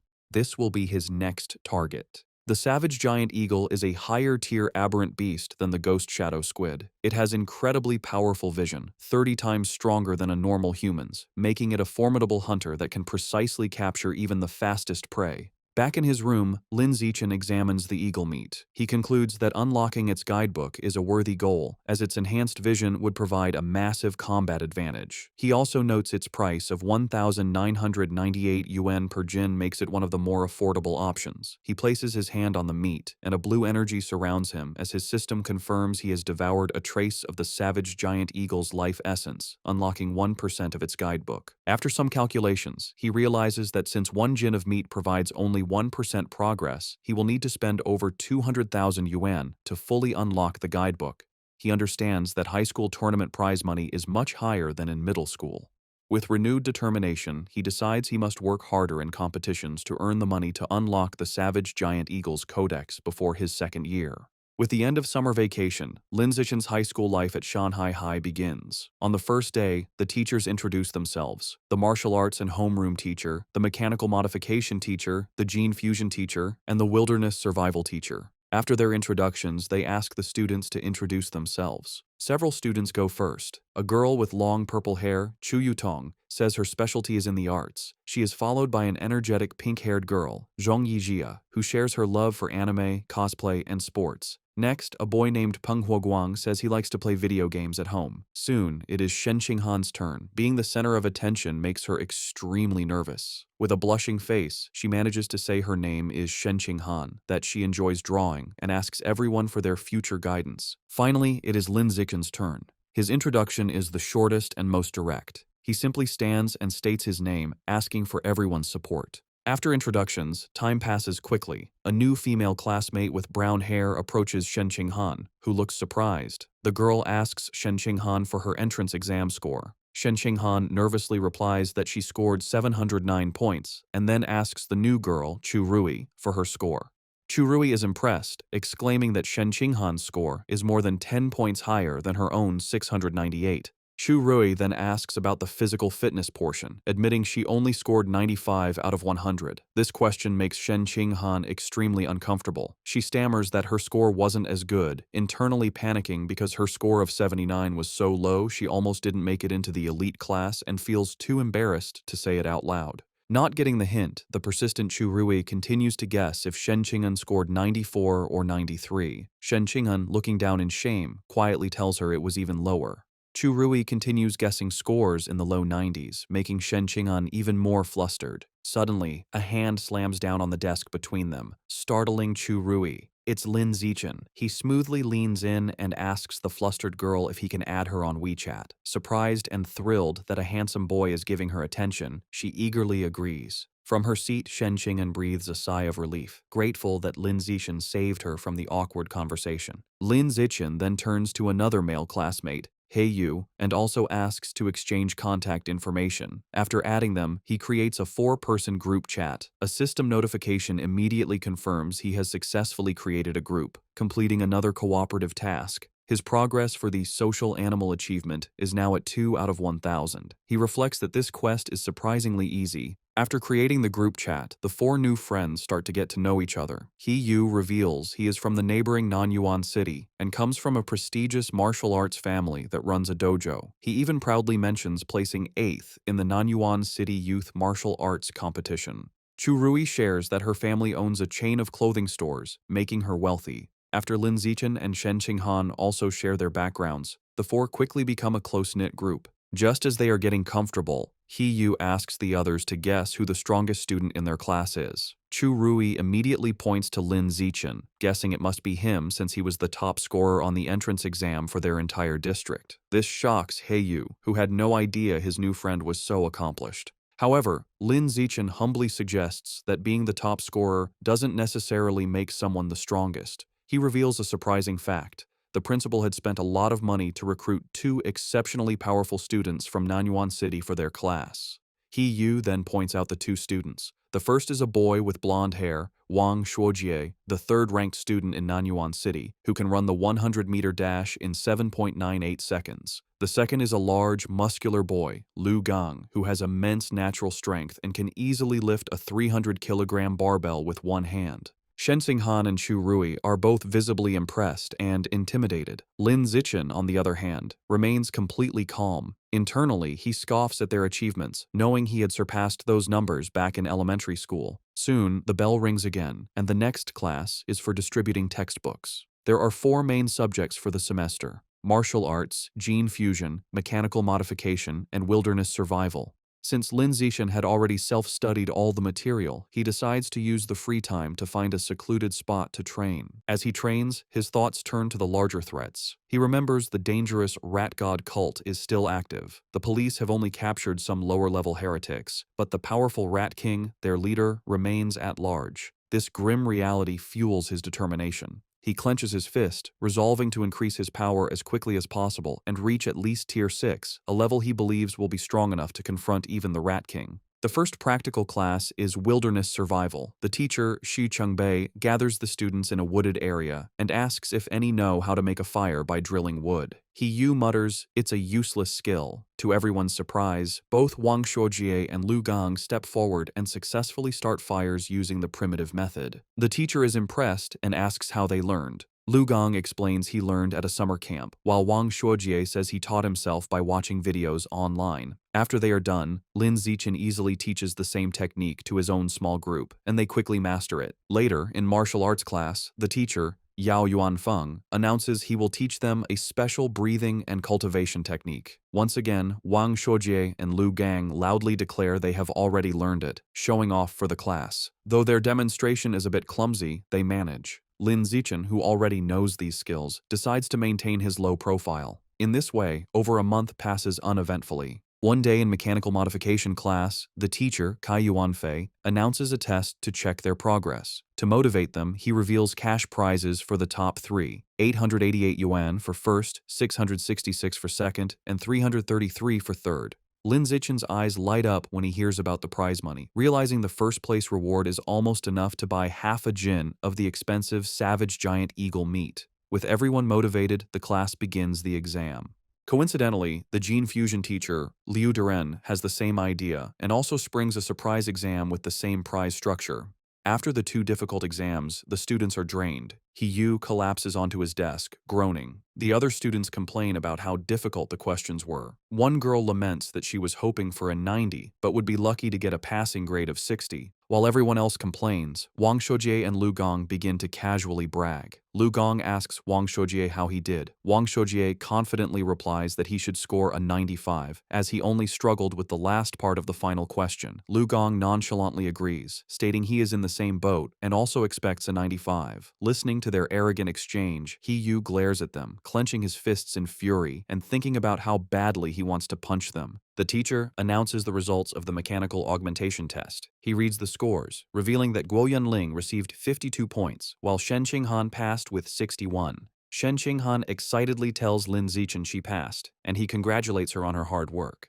The teacher continues, announcing He Yu scored an impressive 88 points. His friends praise him, and he humbly replies he was just lucky, promising to treat them to a meal with his third-place prize of 333 yuan. Next, the teacher confirms Lu Gang and Wang Shuojie both scored 95 just as they predicted, complimenting them for being only one question away from a perfect score. Wang Shuojie confidently claims that with 10 more minutes, he could have solved the final problem, and Lu Gang agrees. Listening to them brag, He Yu is frustrated, but comforts himself with the thought that third place is still his. However, the teacher then reveals a shocking result. Despite the test's difficulty, one student achieved a perfect score, Lin Zichen, with 100 points. Wang Shuojie and Lu Gong are stunned, shouting the result is absurd. The rest of the class erupts in cheers. Even a defeated He Yu joins in, recognizing Lin Zichen is on another level. Shen Qinghan and Chu Rui celebrate his victory as the glory of Shanghai. Ignoring the praise, Lin Zichen's focus is on the prize. He raises his hand and asks Teacher Kai when the 888 yuan prize for first place will be distributed. The teacher promises to send it later, internally finding Lin Zichen's intense focus on money strange. An hour later, the gene fusion exam results are announced. The teacher, Kai Yuanfei, reads the scores. This time, the non-Yuan duo did not perform as well. Lu Gang scored 81 and Wang Shuojie 83. Though still good scores, they are clearly disappointed. In contrast, Shen Qinghan achieves an excellent 78, placing her in the top 5, and she celebrates with Chu Rui. To the shock of his classmates, Lin Zichen once again secures a perfect score, effortlessly winning another prize. This second crushing victory deals a huge blow to the confidence of He Yu, Wang Shuojie, and Lu Gang, who are left demoralized. Unable to accept their defeat, Wang Shuojie and Lu Gang question how anyone could get full marks on such a difficult test, openly suggesting Lin Zichen must have known the answers in advance. The teacher, Kai Yuanfei, immediately shuts down their accusation, stating firmly that it is impossible. He explains that he personally designed every question, and the answers are not available online, making cheating impossible. The two are left speechless. Their classmates are not so kind. He Yu and Chu Rui laugh, mocking Wang Shuojie and Lu Gang for being sore losers. He Yu calls them a disgrace to Nanyuan City, and Chu Rui adds that uncultured, ugly people always cause the most trouble. After lunch, the practical exam for wilderness survival begins. The teacher, Shi Chengbei, explains the rewards are the same, with cash prizes for the top 3. The exam has 3 parts: climbing, swimming, and making fire by friction. Having been beaten in the academic tests, Wang Shuojie tells Lu Gang they must redeem themselves in the practical exams. Lu Gang agrees, and both glare at Lin Zichen, vowing to crush him and wash away their shame. The exam begins with climbing, where speed determines the winner. As expected, Lin Zichen's superior physical abilities allow him to easily dominate. He scales the rock wall with incredible speed, leaving the Nanyuan duo far behind to secure first place. The tree climbing event ends the same. Lin Zichen again takes first, while a defeated Wang Shuojie complains he couldn't even see his shadow. While Lin Zichen excels, he notes his real concern is for Shen Qinghan. As he expected, she struggles with the climbing and finishes last. However, he isn't worried, knowing her true talent is in the water and confident she will regain her confidence during the swimming segment. Next is the fire-starting segment. With his eyes on the prize money, Lin Zichen knows he must continue to crush the Nanyuan duo. He starts the task with intense focus and speed, successfully creating a fire in just 58 seconds. Wang Shuojie and Lu Gang watch in utter disbelief, wondering how he can be so fast at everything, bewildered by his insane hand speed. The final part of the wilderness survival exam was swimming. This time it was Shen Qinghan's turn to shine. Tapping into her natural affinity for water, she swam with incredible speed, easily crushing the Nanyuan duo and delivering another heavy blow to their shattered confidence. Wang Shuojie was left in disbelief, unable to understand how Shen Qinghan could suddenly exhibit such explosive power in the water, concluding he must be hallucinating. After the exam, a defeated Wang Shuojie and Lu Gang were completely silent for a long time. However, their silence only lasted through lunch. In the afternoon, the final exam for martial arts began. The teacher, Yao Yuanfeng, announced it was time to test their progress with a sparring competition. The top 3 would receive prizes, motivating the class. For Wang Shuojie and Lu Gang, this reignited their hope. Filled with determination, they resolved to reclaim their pride. They reasoned this was martial arts class, where physical fitness and combat technique truly mattered. They believed if Lin Zichen was weak in martial arts, his other scores were meaningless. Before sparring, the teacher had everyone do a physical test as a warm-up, measuring their 100-meter sprint, one-hand barbell lift, and vertical jump. Lin Zichen, holding back to avoid being too flashy, still gave an incredible performance. He ran the 100-meter dash in 7.78 seconds and lifted a 330-kilogram barbell with one hand. His vertical jump was 2.18 meters, and he easily took first in all 3 events, making sure to only slightly beat the Nanyuan duo. They were once again left in utter shock. Wang Shuojie couldn't understand how Lin Zichen could be faster, while Lu Gang was baffled by how someone who didn't look muscular could be so strong. Trying to rally, Wang Shuojie reminded Lu Gang that failing the physical test didn't mean they would lose in sparring, as real combat also required technique. They convinced themselves their superior technique gave them a chance. After the test, everyone moved to the dueling area for the sparring matches. Eager to complete his survival of the fittest achievement, Lin Zichen stepped into the ring first. However, after his overwhelming display, no one dared to challenge him. Even Wang Shuojie and Lu Gang held back to observe first. Seeing the stalemate, the teacher intervened. He called out a student named Lu Wei and ordered him to spar with Lin Zichen. The two faced off, but the match was over before it began. To save time, Lin Zichen ended it instantly with a single devastating punch that sent Lu Wei flying. He then speed ran through the rest of his opponents, taking down every student in the class with the same brutal efficiency. Watching this, Wang Shuojie and Lu Gang are left in utter despair. Wang Shuojie realizes with horror that Lin Zichen is far stronger than they imagined and probably wasn't going all out during the physical test. He wonders how anyone could compete with such a monster. Just as their spirits are crushed, Hiyu suddenly leaps into the ring, shouting Lu Gang's name. He points at Lu Gang, declaring he's warmed up and at his peak, and challenges him to a fight. Eager to vent his frustration, Lu Gang readily accepts. He reasons that while he may not be confident against Lin Zichen, he can certainly defeat Hiyu and vows to flatten him in 30 seconds. With a battle cry, Hiyu rushes forward, and the two clash in a fast exchange of blows. However, the fight is decided by the clear gap in their power. Lu Gang easily catches Hiyu's kick, uses his superior strength to swing him around, and then hurls him out of the ring. Hiyu crashes hard, defeated and vomiting. Standing victoriously, Lu Gang looks down at his defeated classmate. He offers a backhanded compliment, acknowledging Hiyu's physical technique is the best in their class, but smugly concluding that he is still better. After his victory, Lu Gang turns to see Lin Zichen approaching. Lin Zichen calmly issues a challenge for them to spar. Internally, he sees this as a perfect chance to make progress on his achievement quest. Fresh off his win and brimming with confidence, Lu Gang smirks and accepts, declaring he is not afraid. Lu Gang immediately goes on the offensive with a powerful punch. However, the gap in their abilities is apparent. Lin Zichen moves with blinding speed, effortlessly dodging the attack and leaving afterimages. Before Lu Gang can register what happened, Lin Zichen counters with a swift kick. The powerful blow connects squarely with Lu Gang's back, and he is sent flying out of the ring, defeated in a single blow. With both Nanyuan duo members utterly defeated, the other students begin to taunt the last one standing. They shout at Wang Shuojie, asking if he's going to avenge his fallen bro, and telling him the pride of Nanyuan now rests entirely on his shoulders. They jeer, telling him not to chicken out. Annoyed, Wang Shuojie snaps at the crowd to shut up, claiming he was already planning to fight. He rushes into the ring to face Lin Zichen. As he stands before his overwhelmingly powerful opponent, he steels his resolve, telling himself that what is meant to come will come, and he must find a way to defeat him. Determined to win, Wang Shuojie shouts that he's going all out and rushes at Lin Zichen with a furious attack. However, his effort is futile. Lin Zichen effortlessly stops the punch with one hand and counters with a single devastating blow that sends Wang Shuojie flying upside down. He crashes hard onto the gym floor, knocked out and foaming at the mouth, defeated as easily as everyone else. With the Nanyuan duo taken care of, Lin Zishan proceeds to systematically take down the rest of the boys in the class one after another with the same effortless efficiency. After defeating all the male students, he checks his system. He notes that according to the survival of the fittest achievement rules, defeating the same person multiple times only counts once. This means his only remaining opponents in the class are the girls.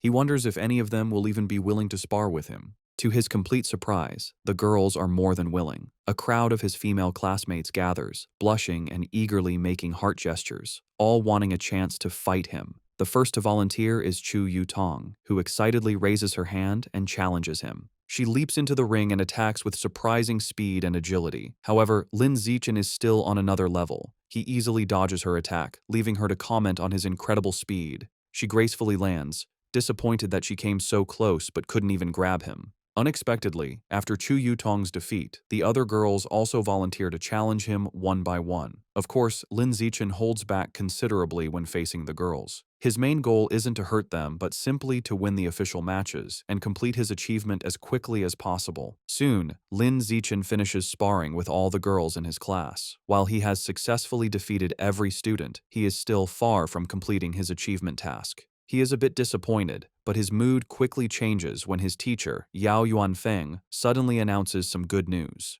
The teacher praises the class and tells them that as elite students, they must learn to challenge those above them. He then announces that in 1 month, their class will challenge the strongest regular class in the second year, and he expects them to be ready. Lin Zichen, who was just feeling frustrated about the lack of opponents to speed up his survival of the fittest achievement, is overjoyed. A new match has been delivered right to his door, a true blessing. After the teacher dismisses the class, a newly humbled Lu Gang approaches Lin Zichen. He admits he had underestimated the school and declares that from now on, he will consider Lin Zichen his rival for the next 3 years. Lin Zichen realizes that with the teacher's plan to constantly challenge other classes, completing his achievement within a year might not be impossible. Wang Shuojie also confronts him, vowing to wash away the humiliation of his defeat before they graduate. Lin Zichen, however, is more focused on the practical benefits. He calculates that he has earned over 3,000 yuan from the exam prizes alone. This excites him, as he can now use this money to buy more beast meat. He clenches his fist, completely ignoring the non-yuan duo, who are left fuming at his arrogant dismissal.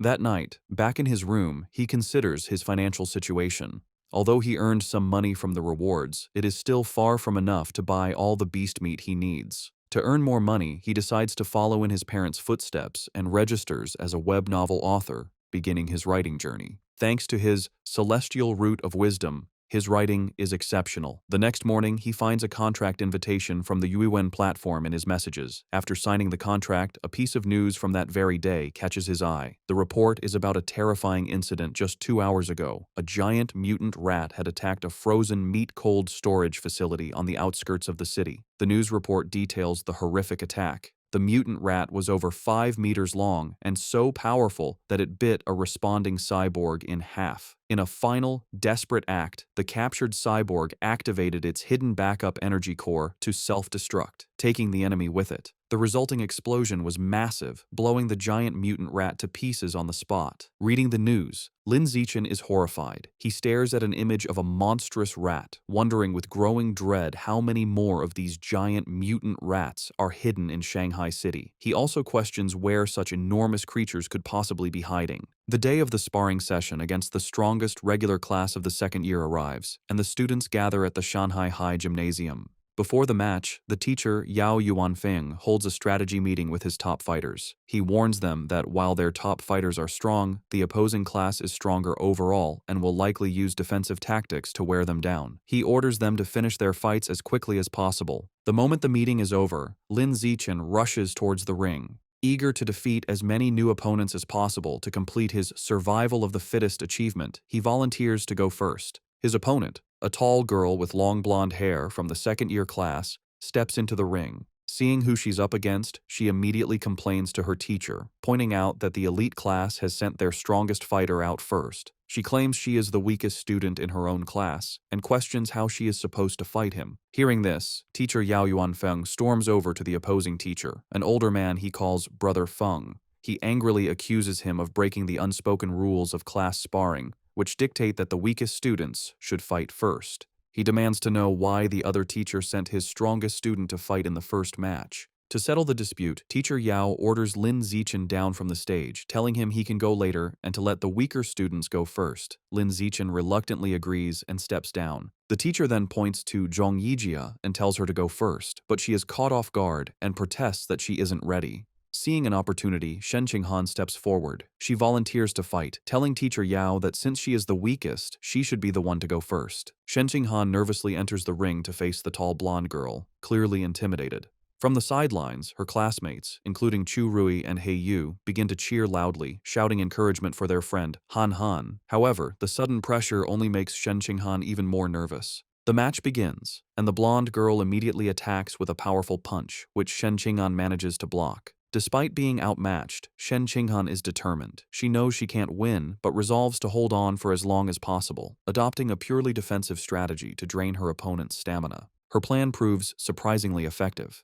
3 minutes later, the blonde girl is breathing heavily, surprised by Shen Qinghan's endurance. She realizes that if the fight continues, she will run out of stamina and decides she must finish the match quickly. She rushes forward with a final decisive punch. The blow lands, and Shen Qinghan is knocked to the ground, defeated. As she gets back on her feet, she is visibly embarrassed. The teacher, Yao Yuanfeng, praises her performance. He gives her a thumbs up, telling her she did great and that her defensive strategy was very smart. Lin Zichen also comforts her, patting her head gently. He tells her she did well, lasting over 3 minutes against a senior with an extra year of training, and that she has made big progress. Reassured, Shen Qinghan looks up at him with a happy smile. Following Shen Qinghan's defeat, another female classmate with brown hair from the elite class steps into the ring. Seeing that her senior opponent is running out of stamina after the previous match, she sees an opportunity and rushes in to attack. She throws a powerful kick, but the more experienced senior easily dodges the blow and counters with a swift punch to the face. The brown-haired girl is quickly overpowered and pinned to the ground, where she cries out in pain and is forced to surrender. Standing over her defeated opponent, the senior mockingly asks if she was looking down on the regular class by charging in so recklessly. She continues to taunt the girl, telling her that while she may not have her talent, she has trained for a whole year longer. She dismisses her, telling her to come back and fight again after she's trained for another year. Just then, Chu Rui steps forward. Filled with determination, she declares that she will avenge Shen Qinghan and crush the senior. Chu Rui proves to be a formidable fighter. She easily defeats her senior opponent with a single, powerful punch. From the sidelines, Shen Qinghan cheers enthusiastically, calling out how amazing Chu Rui was. Lin Zichen tells Shen Qinghan that she was amazing too, explaining that Chu Rui's victory was easy only because Shen Qinghan had drained the senior's stamina first. Shen Qinghan smiles happily.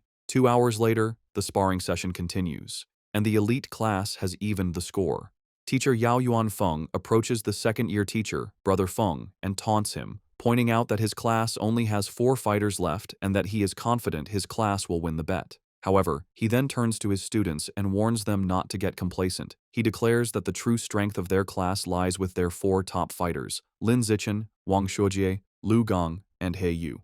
The real showdown is just beginning. Following his teacher's declaration, He Yu is ordered to go up next. He cracks his knuckles with a determined look and enters the ring with a dramatic, ground-pounding pose. He strikes a fighting stance and theatrically asks his senior opponent if he is prepared to face his fists, which he claims are thirsty for battle. The senior, a boy with brown hair, smirks and tells He Yu not to be so childish and overly dramatic. Annoyed, He Yu immediately attacks with a swift kick, sending the senior crashing to the ground in defeat. Standing over his fallen opponent, He Yu mocks him, questioning where he got the confidence to act so tough with such a low skill level and calling him trash. Just as He Yu celebrates his victory, another, more formidable senior with purple-tinged hair stomps into the ring. He glares at He Yu, calling him arrogant for his taunts. The senior immediately lunges with a powerful punch, vowing to teach his junior opponent some intensity. To the senior's shock, He Yu moves with incredible speed, effortlessly dodging the attack. He Yu then counters with a powerful kick that sends the senior flying, knocking him out. Seeing his impressive victory, Chu Rui and Shen Qinghan erupt in cheers, shouting encouragement for He Yu.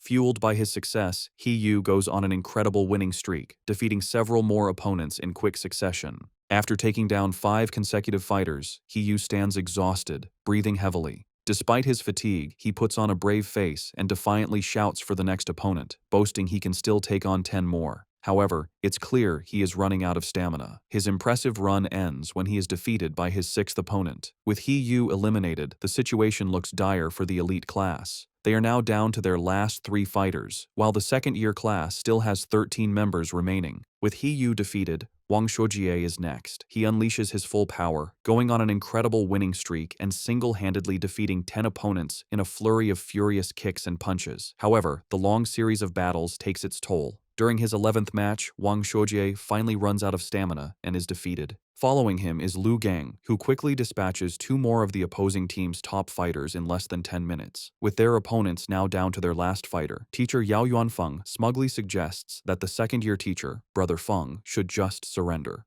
Brother Feng, however, remains unfazed. He smirks and calls forth his final student, Wang Jinhei, telling him it is his turn. A new challenger steps forward, an enormous, overweight student who towers over Lu Gang.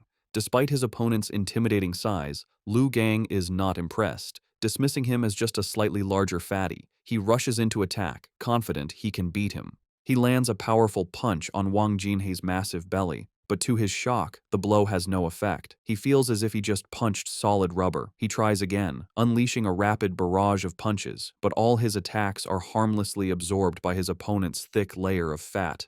Soon, Lu Gang is left panting and exhausted, realizing his attacks are useless. His opponent, who has not moved an inch, looks down at him with a calm expression. He asks if Lu Gang is finished, because now it is his turn. Before Lu Gang can react, Wang Jinhei grabs him by the neck with incredible strength. With a single, effortless motion, he throws Lu Gang out of the ring, securing the victory and leaving the elite class with only 1 fighter remaining. Stunned by such a powerful fighter, teacher Yao Yuanfeng exclaims that he doesn't remember the second-year class having such a strong student. The opposing teacher, Brother Feng, smirks and explains that Wang Jinhei is a new transfer student who just arrived this semester. He then smugly reminds teacher Yao about their bet, telling him it looks like he is going to lose and will have to buy dinner for the entire opposing class. Realizing he has been tricked by his rival's secret weapon, teacher Yao clenches his fist in frustration, worried that not even Lin Zichen can defeat this monster. Despite his doubts, he puts on a brave face for his last student. He places a hand on Lin Zichen's shoulder and tells him it's his turn, encouraging him to just do his best and not worry too much about winning, as the experience will be valuable. Lin Zichen simply smiles and reassures his teacher that he will win, leaving the man speechless. As Lin Zichen steps into the ring, Wang Jinhei looks down at him, unimpressed. He dismisses his opponent as looking rather weak to be his class's final ace. From the sidelines, Shen Qinghan, Chu Rui, and the other girls from the elite class shout insults at Wang Jinhei, calling him an arrogant fatty and cheering for Lin Zichen to teach the dead pig a lesson. Annoyed by the taunts, Wang Jinhei decides to offer a handicap. He tells Lin Zichen he will stand still and allow him 10 free hits. He explains that he doesn't want Lin Zichen and his little fangirls to complain later that he was just bullying a smaller opponent. Lin Zichen happily accepts the offer. Wang Jinhei tells him to come at him with his full power. Without hesitation, Lin Zichen unleashes a single, devastating punch to his opponent's massive stomach. The force of the blow is so immense that it sends the enormous Wang Jinhei spinning through the air before he crashes hard onto the floor, knocked out cold. Both classes are left in stunned silence, which is quickly broken by a massive, tearful cheer from the elite class as they celebrate Lin Zichen's incredible victory. A few moments later, Wang Jinhei slowly begins to regain consciousness, completely disoriented. He groggily wonders where he is and what just happened, muttering that the outcome was completely illogical and unscientific. After Lin Zichen's victory, the second-year teacher approaches Yao Yuanfeng, the elite class's teacher. He remarks on how powerful Lin Zichen was, comparing his one-punch victory over Wang Jinhei to a former prodigy named Wu Tiancheng. Yao Yuanfeng replies that while Lin Zichen is strong, he isn't at Wu Tiancheng's level yet, explaining that Wu Tiancheng was a monster who terrified the principal as a first year. Overhearing the name, Lin Zichen walks over and asks his teachers who Wu Tiancheng is. Yao Yuanfeng excitedly explains that Wu Tiancheng was a legendary student from a few years ago. As a first year, he single-handedly defeated the entire third-year elite class, shocking the school leaders. The teacher continues by listing Wu Tiancheng's incredible stats as a first year, a 100-meter dash in 6.12 seconds, a 3.96-meter vertical jump, and a 650-kilogram one-handed barbell lift. He asks Lin Zichen if he is impressed. Lin Zichen smiles nervously and admits he is a little impressed. However, he internally thinks Wu Tiancheng's feats were only on par with the strength he possessed during his 6th grade summer vacation. That night, the class celebrates their victory at a restaurant.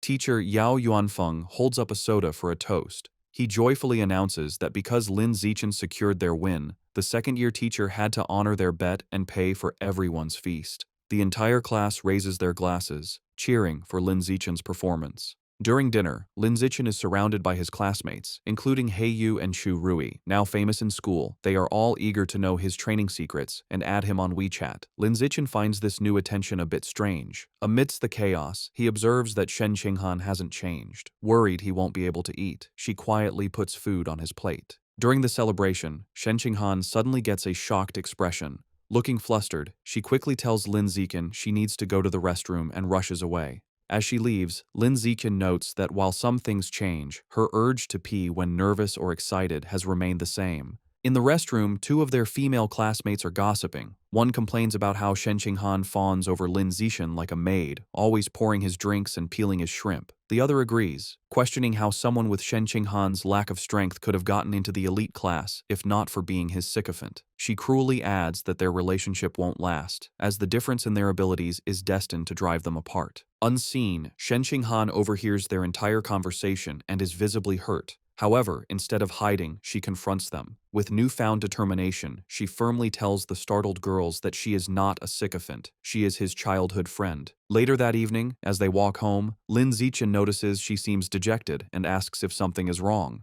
Looking down sadly, Shen Qinghan confides in him. She explains her mother always said she would grow out of wetting her pants. However, she reveals with frustration that even now, she still has to wear diapers to bed every night. Looking up at him, she says she feels disabled, like she can't even control her own bladder. Lin Zichen looks at a distraught Shen Qinghan and firmly tells her she is not disabled.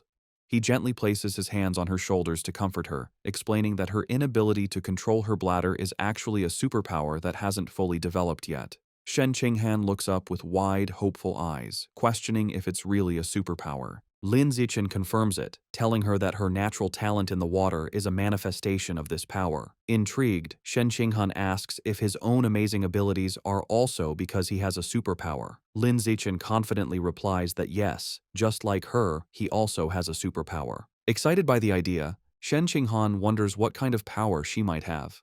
Lin Zichen reassures her it will definitely be a very powerful one. However, their path is blocked. A special team in protective gear is cordoning off a building, and an officer with a megaphone instructs the public to stay back while they exterminate rats. Their attention is drawn to the chaos inside. A man in an apron frantically swings a broom at a swarm of large rats, trying to fend off the exterminators. He screams at the officers to stop, pleading with them not to kill his brothers. His face twists in agony and rage as he continues to scream. Consumed by fury, the man charges at the officers, yelling that he will fight them to the death. Watching the scene, Shen Qinghan asks Lin Zichen if the man has gone crazy. Lin Zichen agrees, suggesting he might be mentally ill, though he finds the situation pitiful. He tells her that's just how some people are and that they should go home. Later that night, at Lin Zichen's house, he and his parents are watching a troubling news report. The anchor announces that a young female teacher went missing last week and is still not found. His mother, Zhang Wangshan, expresses her alarm, noting this is the 4th young woman to disappear this month. His father, Lin Yansheng, corrects her, stating it is the 5th. The report continues, showing photos of the missing women, all young and attractive. It issues a public warning for young women to avoid going out alone at night. Worried, Zhang Wangshan tells her son he must not let Shen Qinghan go anywhere by herself. Lin Zichen smiles and promises to look after her. Meanwhile, at a public security office in Shanghai City, the man from the market has been taken into custody. A doctor in a lab coat is speaking with a police officer. The officer asks for the doctor's opinion, wondering if the man is mentally ill. The doctor replies he isn't certain, explaining that he has tried to communicate with the suspect, but the man has remained completely silent. The officer finds this strange, saying the man was screaming non-stop at the market earlier. Suddenly, the officer's eyes widen with a terrifying realization. Both he and the doctor whip their heads around to look at the man, who is now hunched over, surrounded by a dark, menacing aura. Before their horrified eyes, the man begins to transform, mutating into a monstrous, giant, aberrant rat. As the creature grows, the terrified officer screams into his radio, frantically calling for backup and requesting a cyborg team, yelling that the person in the interrogation room is turning into a giant, aberrant beast. The giant, aberrant rat rampages. A police squad opens fire, but the bullets barely slow it down. As the officers retreat, a female officer reports that headquarters confirmed all cyborgs are deployed on other missions. The director adds grimly that support won't arrive for 10 minutes and their ammunition won't last that long. Realizing they can't fight it head-on, the director orders his team to their car. Their new plan is to lure the monster into the suburbs to buy time. The female officer jumps into a police van and starts the engine, while another officer braces himself inside. They speed through the city with the giant rat in hot pursuit, leaping between buildings. The female officer urges them to go faster to give the cyborgs more time. The van races up a mountain road and into a tunnel, but the beast is relentless. It closes the distance with a terrifying roar, its massive tooth-filled maw open. The monster slams into the back of the van, causing it to lose control, flip violently through the air, and crash. Inside the overturned van, the female officer hangs upside down, injured. With a look of despair, she thinks that in the end, they still couldn't make it.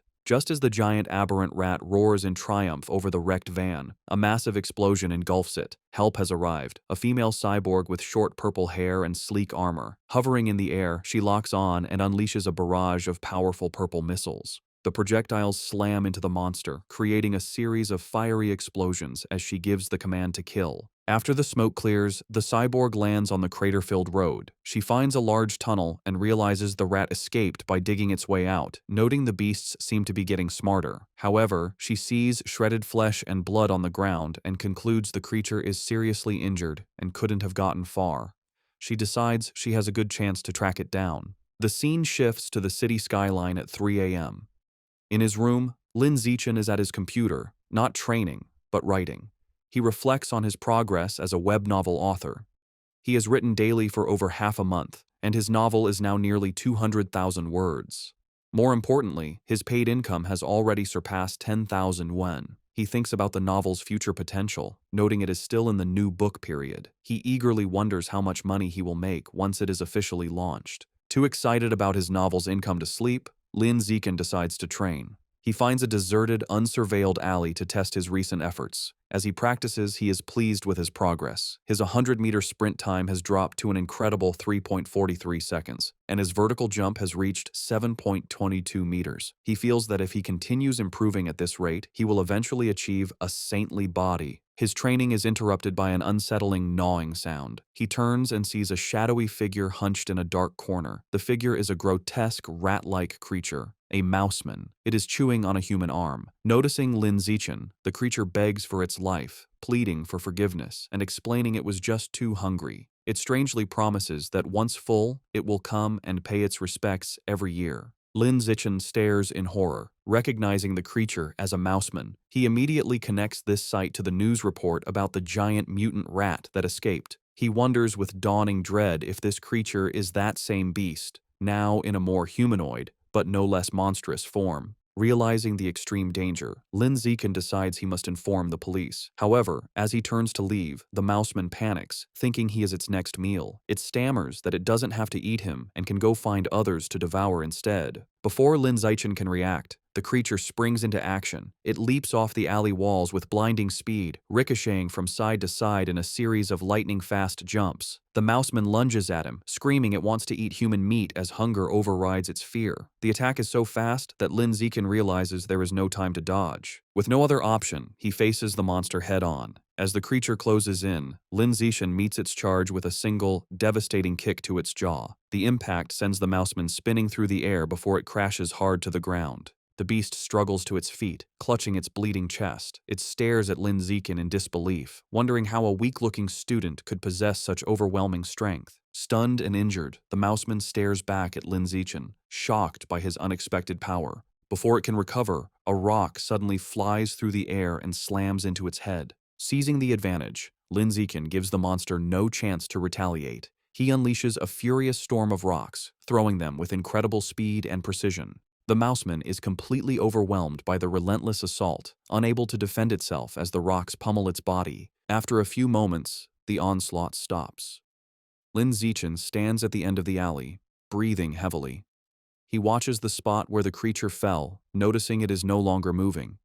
He approaches cautiously and finds his attack was more devastating than he imagined. The mouse man is obliterated, reduced to a steaming pile of skeletal remains. Wondering if the creature was truly dead, Lin Zichen touches the pile of bones. A surge of blue energy flows into him, and a system notification confirms he has devoured a trace of the giant mutant rat's life source, increasing his codex progress to 7%. He is disappointed to only absorb 2% this time, compared to the 5% from the scorched corpse. He theorizes the difference is due to the varying amount of Rat King gene each heretic had consumed. Realizing it was nearly morning and unsafe to stay, he heads home. Moments after he leaves, the purple-haired female cyborg lands in the empty alley. She stands over the steaming bones, wondering who could have killed the Rat Man. The scene shifts to a dark building where a sinister ritual is happening. A hooded cultist carries an unconscious woman to a large, glowing red summoning circle. He places her in the center and kneels, offering her to his Lord Rat God to enjoy. From the darkness, menacing, multi-lensed red eyes glare back. A deep, angry voice questions why there is only one woman, accusing the cultist of trying to starve it.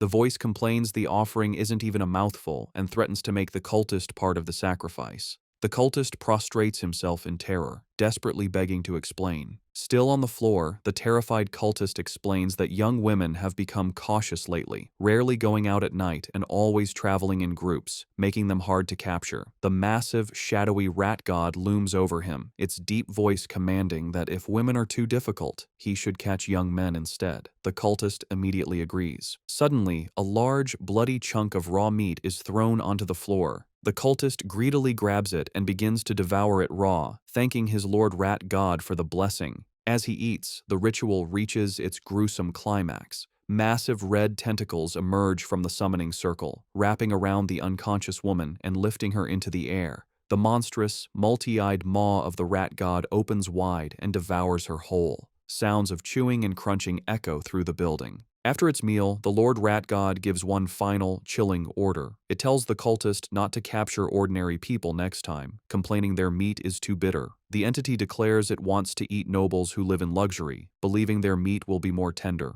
To help Shen Qinghan improve her martial arts grades, Lin Zichen holds special training sessions with her at her house. During one session, he acts as her personal coach, correcting her form. He adjusts her arm, stance, and shoulders, explaining how to generate more power and maintain better balance. Once her posture is corrected, he tells her to attack him with her full strength. She lunges at him with a determined punch. Lin Zichen easily catches her fist, praising her for the precise angle and improved power. He also catches her follow-up kick, pointing out a flaw in her form and demonstrating the correct technique by physically moving her leg into the proper position. After the intense session, an exhausted and sweaty Shen Qinghan collapses onto the floor. She catches her breath, telling him that even though she is exhausted, she can feel her martial arts strength has genuinely improved. Still kneeling on the floor, a motivated Shen Qinghan tells Lin Zichen that training 3 times a week isn't enough and asks if they can do it every day. Lin Zichen tells her that isn't necessary, explaining her body couldn't handle a daily high-intensity regimen. Shen Qinghan agrees and decides to stick with their current schedule.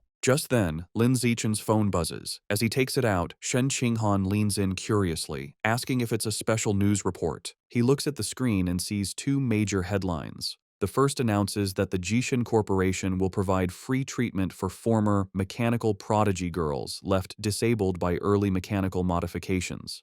The second, more shocking report reveals a genius from Beijing University has successfully fused with the 1,000-threaded spider beast gene, breaking the record for the youngest person to undergo a dual gene fusion. Lin Zichen's eyes widen as he reads the second story, immediately realizing this genius must be the same prodigy from the capital he has been competing with for years. Most people cannot undergo gene fusion until adulthood, as a younger body can't withstand the backlash from beast genes and risks severe mutation.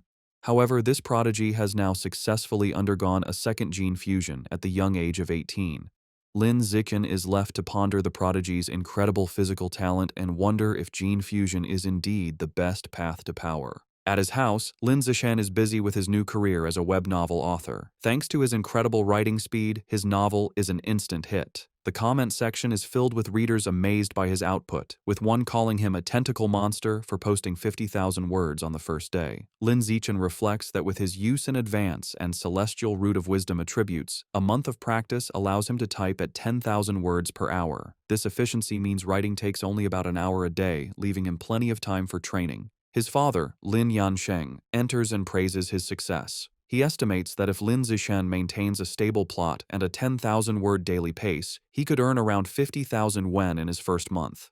He adds that once the novel's word count grows, making 100,000 wen a month would not be a problem. Lin Zichen is thrilled. With an income of 50 to 100,000 wen a month, he will no longer have to worry about funding his quest to unlock the exotic beast codex. He sets a firm goal. He will use his first 2 months' fees to finally unlock the Savage Giant Eagle codex. The scene shifts to his martial arts class, where the teacher, Yao Yuanfeng, announces a sparring session to assess progress. Lin Zichen's overwhelming power is on full display. He completely crushes the field, effortlessly defeating every opponent with powerful kicks and punches. No one lands a single hit on him. After the session, his teacher presents him with his prize money. Lin Zichen reflects on the successful day, pleased that he not only earned another 888 yuan, but also gained crucial experience points toward his survival of the fittest achievement. While Lin Zichen dominated, Shen Qinghan's results were not as stellar. As usual, she ranked last. Her friend Chu Rui tries to comfort the dejected girl. However, her training with Lin Zichen has clearly paid off.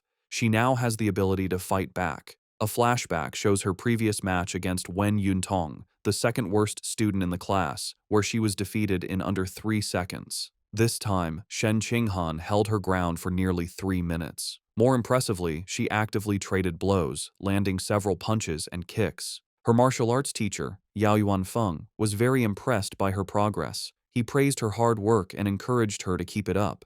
With the sparring session concluded, the teacher gathered the class and made a new announcement. He declared that in 1 month, their class would challenge the elite class of the second years, setting an ambitious goal for them to take down every student except for their top 3 fighters. The class roared back in confident agreement. The teacher was pleased with their fighting spirit. A month passes quickly. Lin Zichen's web novel has been a massive success, and he checks his bank account to see a balance of 89,000 wen. With his new funds, he immediately heads to the supermarket to finally buy the beast meat he needs. He tells the female employee at the counter he would like to purchase some savage giant eagle meat. The employee informs him of a special promotion. If he buys 100 jin all at once, he will receive a 5% discount. After a moment of thought, Lin Zichen decides to hold off on the purchase for now. He concludes it would be more strategic to wait until he has saved up enough to buy all 100 jin at once to take advantage of the discount, figuring he will likely have enough by the following month. The next day at school, Shen Qinghan excitedly tells Lin Zichen the cafeteria has a new stir-fry counter, and she has heard the chef's dishes are delicious. He agrees to go with her. They arrive at the counter, where several chefs are busy, and both are impressed by the amazing aroma. After getting their food, they sit down at a table. Lin Zichen comments that it was a good thing they arrived early, as a long line has already formed.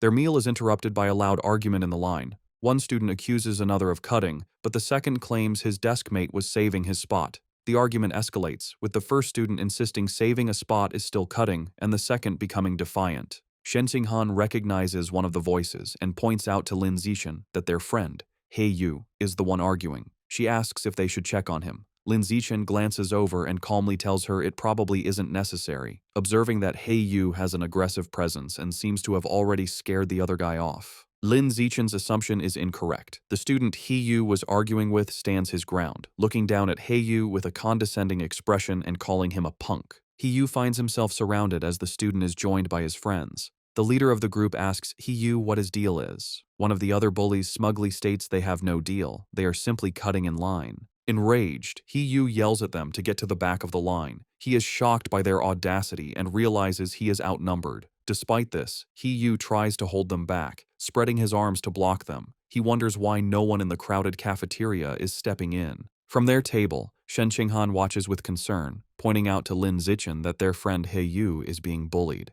Just as the bullies are about to push past He Yu, a hand clamps down on the leader's shoulder. It is Lin Zichen, his face shadowed and intimidating. He calmly tells the student to please line up properly. The bully turns around and confronts Lin Ziken with a smirk, defiantly asking what he can possibly do about it if he refuses. Instead of escalating the fight physically, Lin Ziken responds with a sly grin. He pulls out his phone and coolly informs the bully that he will report him. The bully leader scoffs at the threat, calling reporting shameful. With He-yu smirking beside him, Lin Zichen coolly retorts that he finds cutting in line even more shameful. Unwilling to be reported, the group of bullies gives up and walks away in frustration. The scene shifts to a luxurious villa in a wealthy district of Shanghai City, where the rat god cult is holding a secret meeting. Their leader, a man in a black hooded robe, sits on a throne-like chair and addresses his followers. He announces that one of their members, Sha Qiang, is dead, explaining that he went crazy at the market and was killed after provoking the security squad.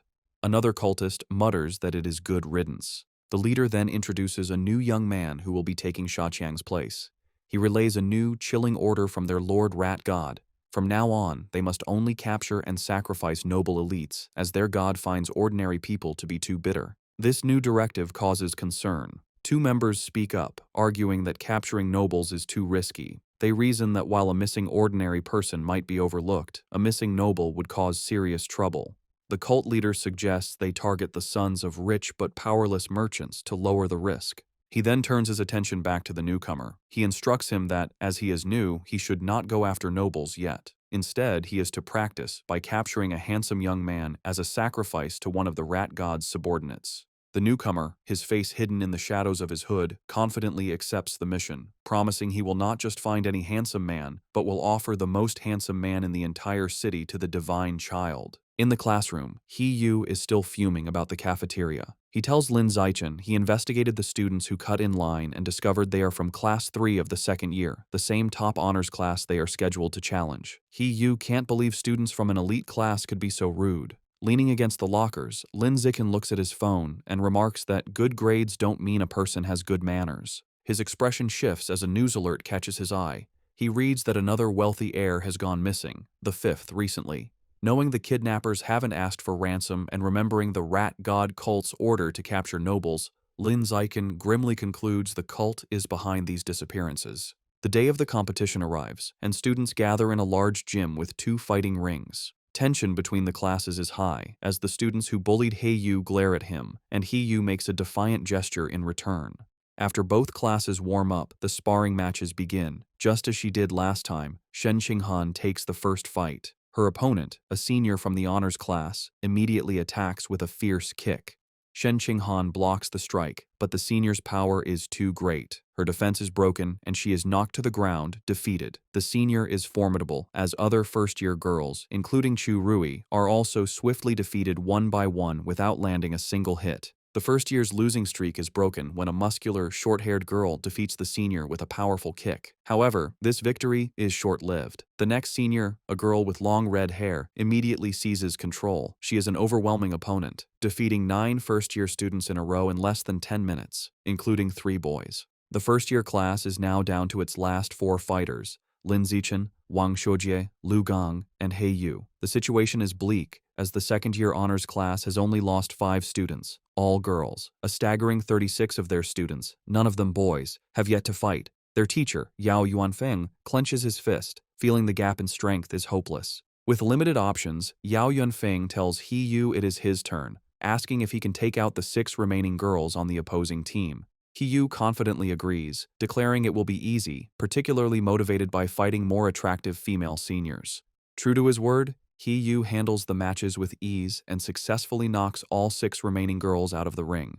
With the female fighters defeated, the second-year class's first male student enters the ring with a threatening stomp. He strikes a menacing pose and asks He-yu if he is ready to die. He-yu retorts that his opponent has no manners. Recognizing the student as a bully from the cafeteria, He-yu believes he's a pushover and sees a perfect chance for revenge. He-yu's confidence is misplaced as the bully rushes him with surprising speed. Before He-yu can react, the senior lands a powerful punch to his stomach. He-yu collapses to his knees, stunned. The bully taunts him for being weak and tells him to admit defeat. Enraged, He-yu struggles to his feet and throws a punch, but his opponent easily dodges and counters with a swift kick that sends He-yu flying out of the ring, defeated. Lying on the ground, He-yu realizes with pain that his opponent's strength is far from the lowest among the boys, and curses himself for letting his guard down. Having defeated Yu, the senior bully turns to Lin Zichen, who is standing by the ring. He mockingly asks if Lin Zichen still wants to medal and challenges him to a fight. Lin Zichen gracefully leaps into the ring, internally noting that he was hoping for this chance. His classmates erupt in cheers, shouting for their brother Chen to crush his opponent and avenge Yu for his shameful behavior. The match begins, and the bully, Yue, rushes at Lin Zichen with a high kick. Lin Zichen, however, is unfazed. He effortlessly blocks the kick with one hand, then grabs Yue's leg and slams him headfirst into the ring floor with incredible force. The impact knocks Yue out cold. Lin Zichen stands over him for a moment before casually kicking his unconscious body out of the ring. The second-year students are in stunned disbelief. One points out that Yue is one of the top 5 strongest fighters in their class, yet he was taken out instantly. They can't comprehend how a junior could be so powerful. Watching from the sidelines, their teacher Yao Yuanfeng concludes that Lin Zichen must be hiding a great deal of his true power. Lu Gong and Wang Shuojie are equally horrified, wondering if he is even human. Lin Zichen turns to the remaining second-year male students and calmly asks who's next. Their faces contort in fear, terrified by the display. 30 minutes later, the outcome is decided. All 29 remaining students from the second-year class lie defeated. Standing over the last opponent, Lin Zichen wonders about his progress toward his survival of the fittest achievement. A system notification informs him his total count of opponents eliminated is now 119 out of 1,000. He looks at the number with disappointment, realizing the progress is far too slow. He reflects that in every class sparring session, he is always the last to fight, and he decides this slow pace cannot continue. Concluding his strength has far surpassed the high school level, he sees no reason to follow their rules anymore and resolves to make the rules himself. The following Monday, a shocked shout is heard from the principal's office. Inside, the principal of Shanghai High stares at Lin Zichen in disbelief, asking if he truly wants to hold a personal challenge match with rewards. Lin Zichen confirms his request, boldly stating that he wants to challenge the entire school. In her office, the principal of Shanghai High presses her hand to her forehead, bewildered. She asks Lin Zichen if he is serious about challenging the entire student body as a first year. He confirms his intentions and asks her to come to the gym, promising to prove he has the necessary strength. Later, they arrive at the empty gym. The principal crosses her arms and asks why he brought her there so late. As he removes his school jacket, revealing his muscular build, he confidently tells her he is there to show his true power. The principal, flustered, momentarily misinterprets his intentions and tries to stop him. However, Lin Zichen walks over to a heavy barbell and grips it. To her astonishment, he lifts the massive 700-kilogram barbell into the air with one hand, holding it effortlessly. The principal stands frozen in shock. It dawns on her what he meant by showing his power. She realizes his strength already surpasses that of the school's most legendary student, Wu Tiancheng, during his first year. Completely convinced, the principal gives Lin Zichen a thumbs up. She agrees to his request, promising to arrange an event for him to challenge the entire school. With a sheepish grin, he reminds her they must set up rewards, explaining that without prize money, no one would be motivated to challenge him. He then lays out his clever plan for the prizes. He suggests 2 types of rewards, a participation prize to encourage everyone, and a larger, cumulative prize pool that grows with each challenger. Whoever defeats him wins the entire pool. If no one can beat him within the time limit, all the money will be his. The principal, intrigued, smiles and agrees. Lin Zichen makes one final request: keep his true strength a secret for now. Otherwise, students might be too intimidated. She playfully pats his shoulder and agrees. Later, in her office, she shows Lin Zichen the finalized plan. He confirms it is perfect, thanking her for her hard work. As they speak, 2 teachers, Yao Yuanfeng and Liu Deren, walk by. They are shocked to see the principal's unusually cheerful demeanor towards Lin Zichen, wondering what is going on. Yao Yuanfeng is bewildered, remarking internally how the principal, usually a stern-faced she-devil, is now smiling so pleasantly, completely misinterpreting the situation. At 2 in the afternoon, the student body gathers in the gym, surrounding 2 large fighting rings where Lin Zichen and the principal stand. The principal takes the microphone and begins the announcement. She introduces Lin Zichen, details his recent victories, and explains the rules and prizes for his personal challenge against the entire school. The announcement causes an uproar. The crowd erupts in disbelief and mockery, with many shouting that the principal must have gone crazy. They are insulted by a first year's arrogance, questioning his confidence. One student angrily points out that defeating the second year's strongest class doesn't mean he can take on the third year's, while another calls him arrogant. Facing the hostile crowd, Lin Zichen calmly announces that starting the next day, he will be in the gym for 2 hours every afternoon, welcoming challengers. Internally, he is pleased by their anger, thinking that with so many eager to fight, he has a good chance of completing his survival of the fittest quest early. The scene shifts to a bustling city street at night. A young man with blonde hair walks alone, sipping a drink. His walk is interrupted when two attractive women step in front of him and invite him to a bar. The blonde man looks at them with a cold expression and bluntly tells them to get lost. As they walk away, they mutter that he has no charm. The young man watches them go, annoyed, wondering if Shanghai City is always this lame. The blonde young man is a new member of the rat god cult, struggling with his first mission. Looking down at the people, he complains that after searching for days, he still hasn't found a single man attractive enough to be a worthy sacrifice. He is consumed by anxiety, picturing his cult leader and worrying how he will be perceived if he fails. He fears failure will lead to being ostracized. He had considered kidnapping a male celebrity, but realized it was impossible, as they are constantly surrounded by bodyguards, and he lacks the power to overcome them. As he walks, the pressure mounts. His deadline is fast approaching, and he is growing desperate. Just as he is lost in thought, Lin Zichen, out for a run in a tank top and shorts, sprints past him.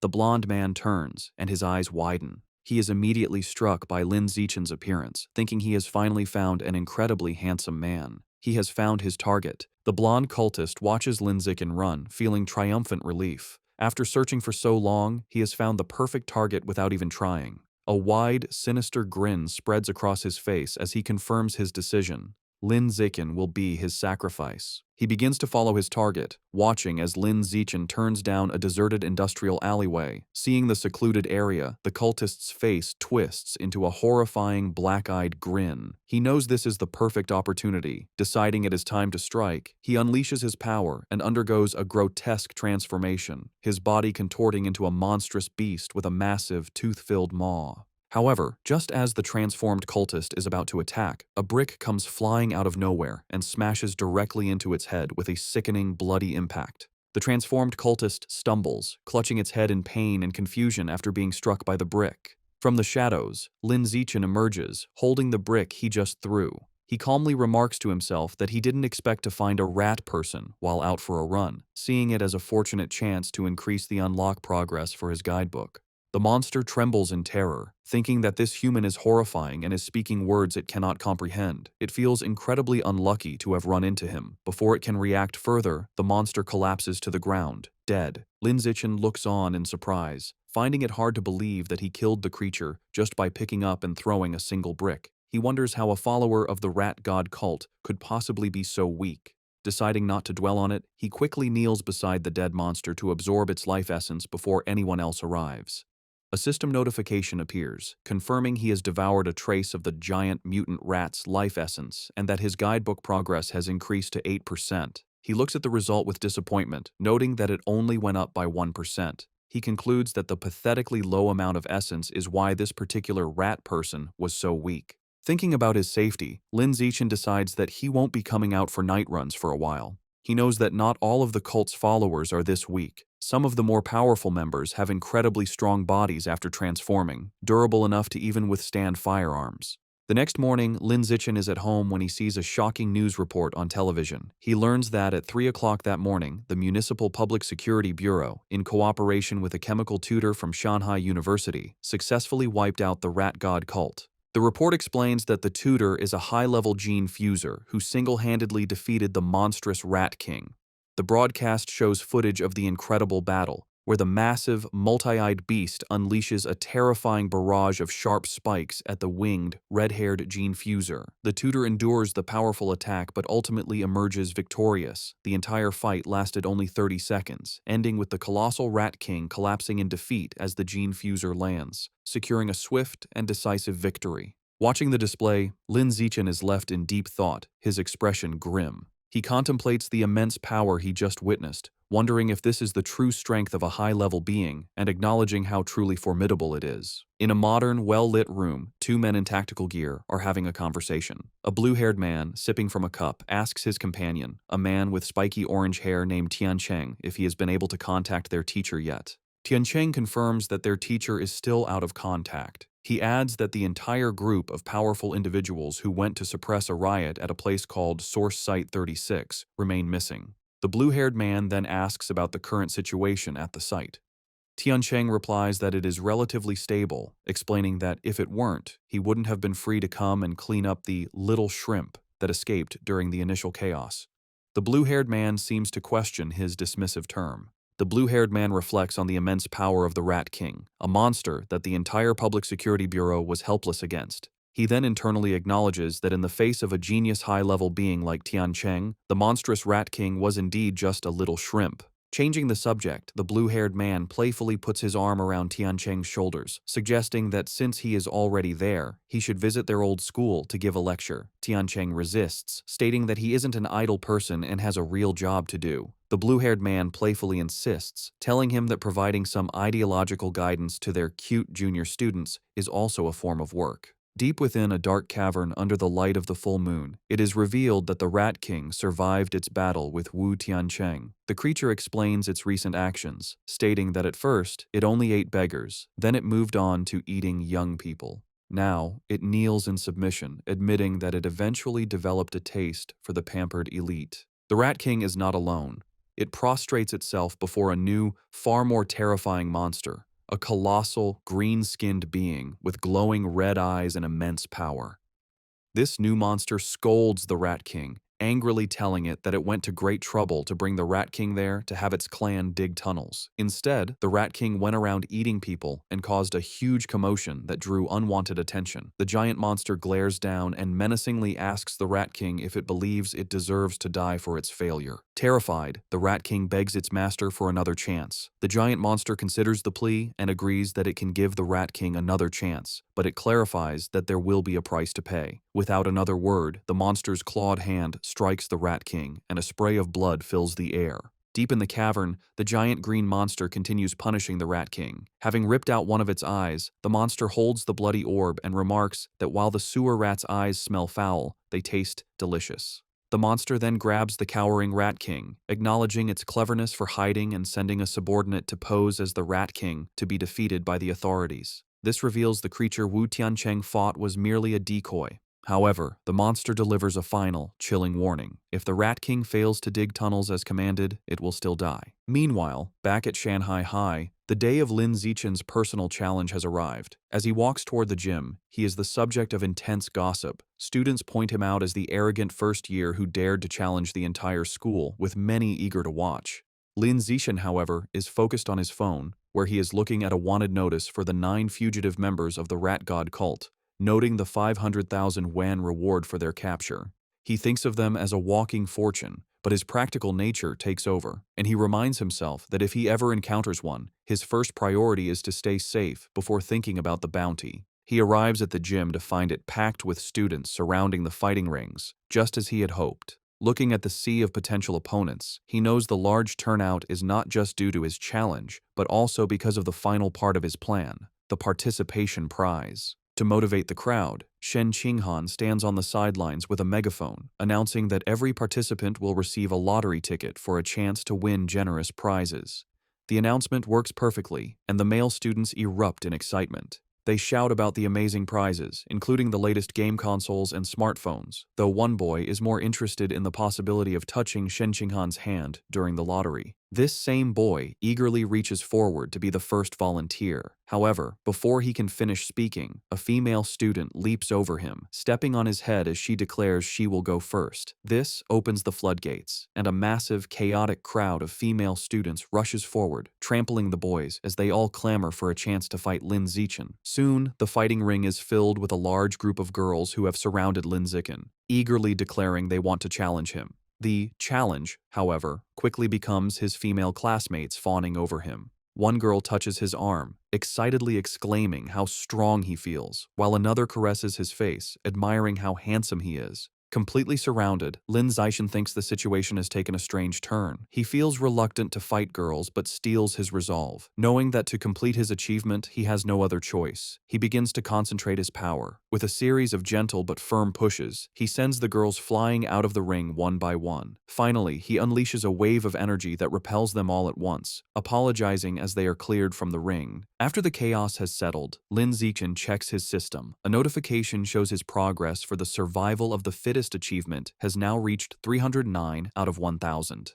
Despite being defeated, the female students are undeterred. One girl with pinkish hair eagerly raises her hand, shouting she wants to challenge him again. However, Lin Zixin stands firm and coldly announces that according to the rules, defeated challengers may not re-challenge. The girls are crestfallen, with one complaining about the unfair rule. A large, muscular student and his friends step forward, and their leader cracks his knuckles, angrily declaring it is now his turn to teach the arrogant junior a lesson. This proves to be an empty threat. Lin Zixin effortlessly defeats opponent after opponent with single punches, and his system shows his survival of the fittest progress has climbed to 419 out of 1,000. Soon, he stands triumphantly atop a massive pile of unconscious students and calmly asks who is next. Just then, a new, more formidable challenger steps forward, declaring he is still there to fight. He leaps into the ring, and the other students immediately recognize him as Yan Xiaoxuan, the overlord of the second year's top honors class. They begin to murmur, wondering who will win.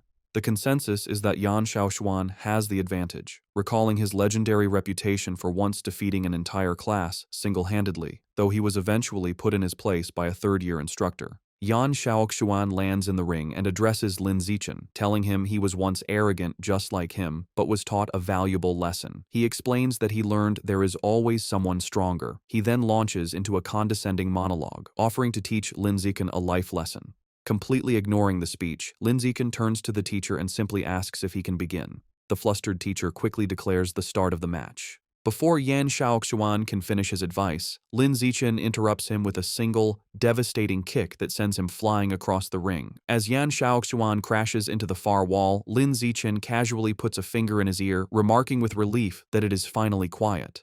The students are left in stunned silence. They shout in disbelief, questioning how their school's formidable overlord could have been defeated so instantly, and wondering just how powerful Lin Zixin truly is. The stunned silence is broken by slow, deliberate clapping. A new challenger, a muscular student with spiky red hair, makes his way through the crowd. The students immediately recognize him as Chen Wuxing, the #1 student in the entire school, and they erupt in excitement, assuming the real show is about to begin. Lin Zixin watches the newcomer approach, thinking this is a classic case of beating the young one brings out the old one. Chen Wuxing lands in the ring with a confident smirk, remarking that he never expected Yan Xiaoxuan to lose to a junior. However, just as he is about to start his own speech, Lin Zixin again cuts him off, turning to the teacher and asking to begin. Over Chen Wuxing's protests, the teacher starts the match. Enraged at being ignored, Chen Wuxing charges forward, surrounded by a blue aura, declaring it seems he will have to beat his opponent to make him listen. Lin Zixin meets the charge, his own fist glowing with a yellow aura. Their powerful blows collide in a massive shockwave. Chen Wuxing apologizes, but Lin Zixin simply states that he is in a hurry and unleashes a powerful punch. The blow is too much for Chen Wuxing. It sends him flying backward, his shirt torn, his face a mask of disbelief as he questions how this is possible. The entire student body watches in absolute shock, their jaws hanging open as they witness the instantaneous defeat of their school's strongest fighter.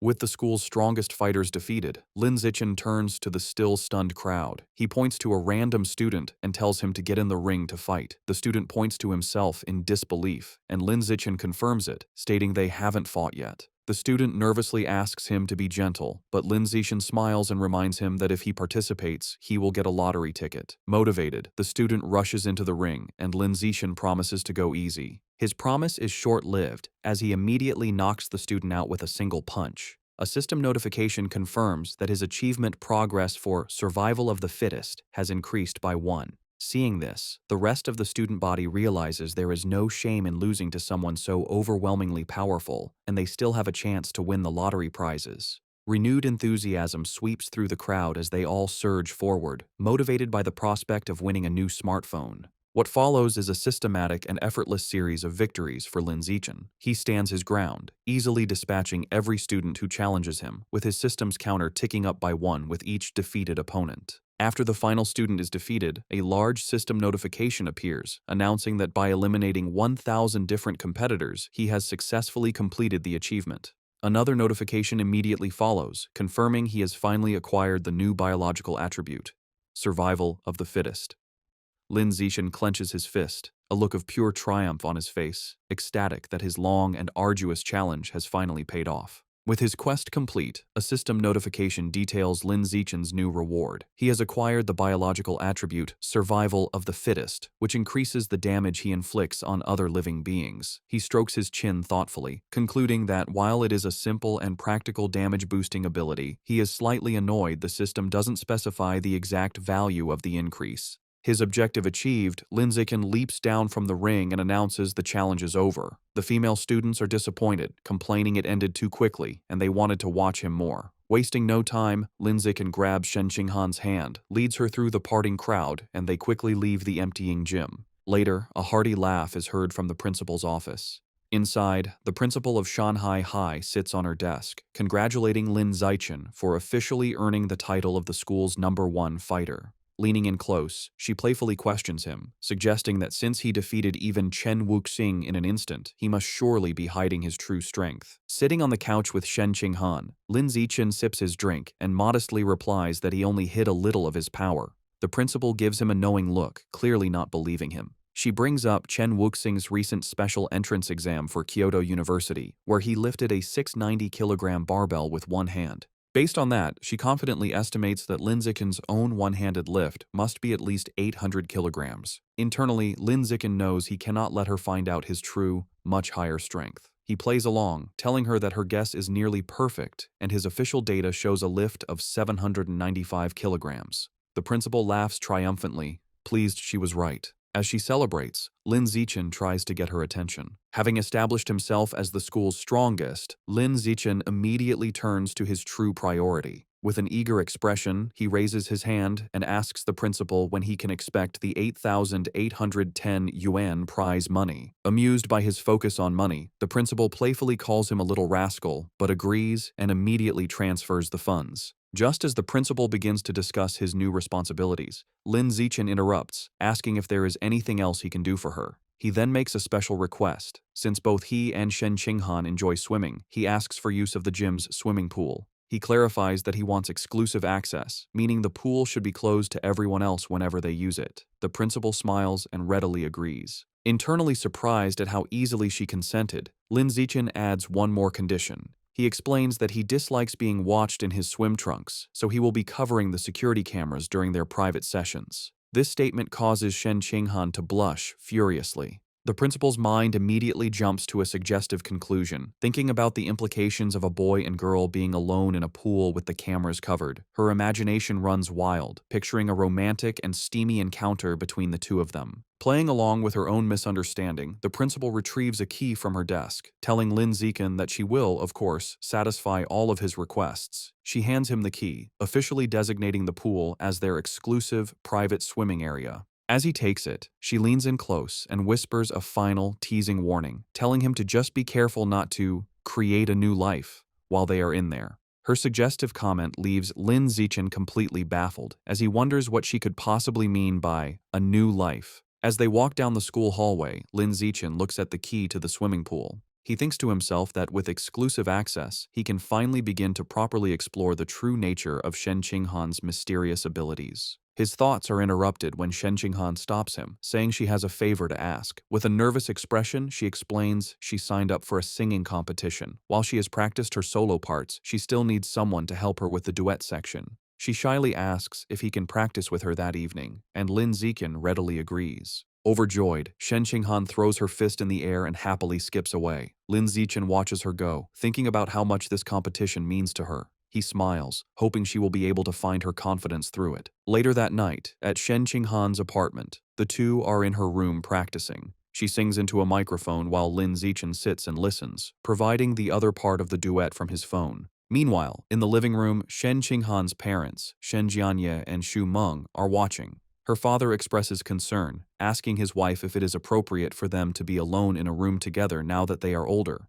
His wife quickly scolds him, retorting that they are childhood friends and questioning what right he has to object. She angrily tells him not to meddle, causing him to quickly back down. After overhearing her parents' conversation, Lin Zixin decides it's a good time to wrap up. He tells Shen Qinghan they've been at it for half an hour and it is time to focus on their studies. As he gets ready to leave, he reminds her about their plan for the next day, to go to the school's private pool so she can get more comfortable with her water abilities. He tells her not to forget her swimsuit and she happily agrees. They say their goodbyes, and Lin Zixin heads home. Once alone, Shen Qinghan's thoughts are consumed by the upcoming trip to the pool, and a deep blush spreads across her face. She nervously goes to her closet, wondering what swimsuit to wear. She lays out two options on her bed, a modest blue one-piece and a more revealing black bikini. She picks up the black bikini, her blush deepening as she worries it might be too revealing. Her imagination runs wild for a moment as she pictures a scene of her and Lin Zixin splashing each other playfully in the water. After a moment of hesitation, she makes up her mind, reasoning that since it will only be him at the pool, it should be fine. She resolutely shoves the bikini into her school bag. The next day after school, Lin Zixin and Shen Qinghan head to the empty gym swimming pool. Already changed into his swim trunks, Lin Zixin waits by the poolside, his impressive physique on display. He looks up at a security camera, remembering his promise to the principal and confidently thinking he will handle it. Just then, Shen Qinghan's voice calls his name. He turns to see her standing in the doorway, wearing the revealing black bikini. With a bright smile and a slight blush, she walks toward him, apologizing for making him wait. Outwardly, Lin Zixin appears calm, simply telling her to slow down and be careful. Internally, however, he is completely flustered, thinking how incredibly cute she looks. After regaining his composure, he tells her it is time to get in the water and begin their training, to which she happily agrees. The two enter the water and begin to swim gracefully. Underwater, Lin Zixin takes Shen Qinghan's hand, and they continue to swim together. Suddenly, her eyes widen in shock as she feels something strange. She quickly gets Lin Zixin's attention, looking startled. She frantically points towards the surface, indicating they need to go up immediately. Understanding, Lin Zixin grabs her and pulls her swiftly towards the air. They break the surface with a splash, and a concerned Lin Zixin holds her close, asking what happened. With a look of utter astonishment and excitement, Shen Qinghan exclaims that the water can pass directly through her body. To demonstrate, she holds out her hands just below the surface and tells him to watch. Just as she described, the water flows straight through her palms as if they were intangible before splashing back into the pool. At the school pool, Shen Qinghan looked at her hands in amazement as water flowed right through them. Confused, she asked Lin Zixin why her body seemed to be leaking water. He observed her, realizing he was witnessing her latent superpower. He seriously asked to see her hand to examine it. Upon touching her palm, he noted that aside from the strange ability, there seemed to be nothing abnormal. To investigate further, he suggested they get out of the pool so he could check the rest of her body. A noticeably blushing and nervous Shen Qinghan shyly agreed. Shortly after, Shen Qinghan was lying on a lounger by the pool, covered in water from Lin Zixin's tests. As he poured water over her, she asked how much longer the examination would take. After checking her 3 times, Lin Zixin thoughtfully concluded there were no other abnormalities. Helping her sit up, he told her that, for now, it seemed only her hands had this ability, and she nodded in understanding. Sitting on the edge of the pool, Shen Qinghan asked if her lifelong problem of bedwetting could be related to this power, speculating that perhaps another part of her body also let water pass through. Lin Zixin admitted it was a possibility, and told her that the next time she felt the urge to pee, she should let him know. Visibly blushing, he added that she should try to feel if any other part of her body had the same sensation as her palms. He immediately felt embarrassed, thinking he had almost sounded like a pervert. Suddenly, Shen Qinghan's face lit up. She exclaimed with joy that this meant she wasn't a useless girl, but a superpower user with water-related abilities.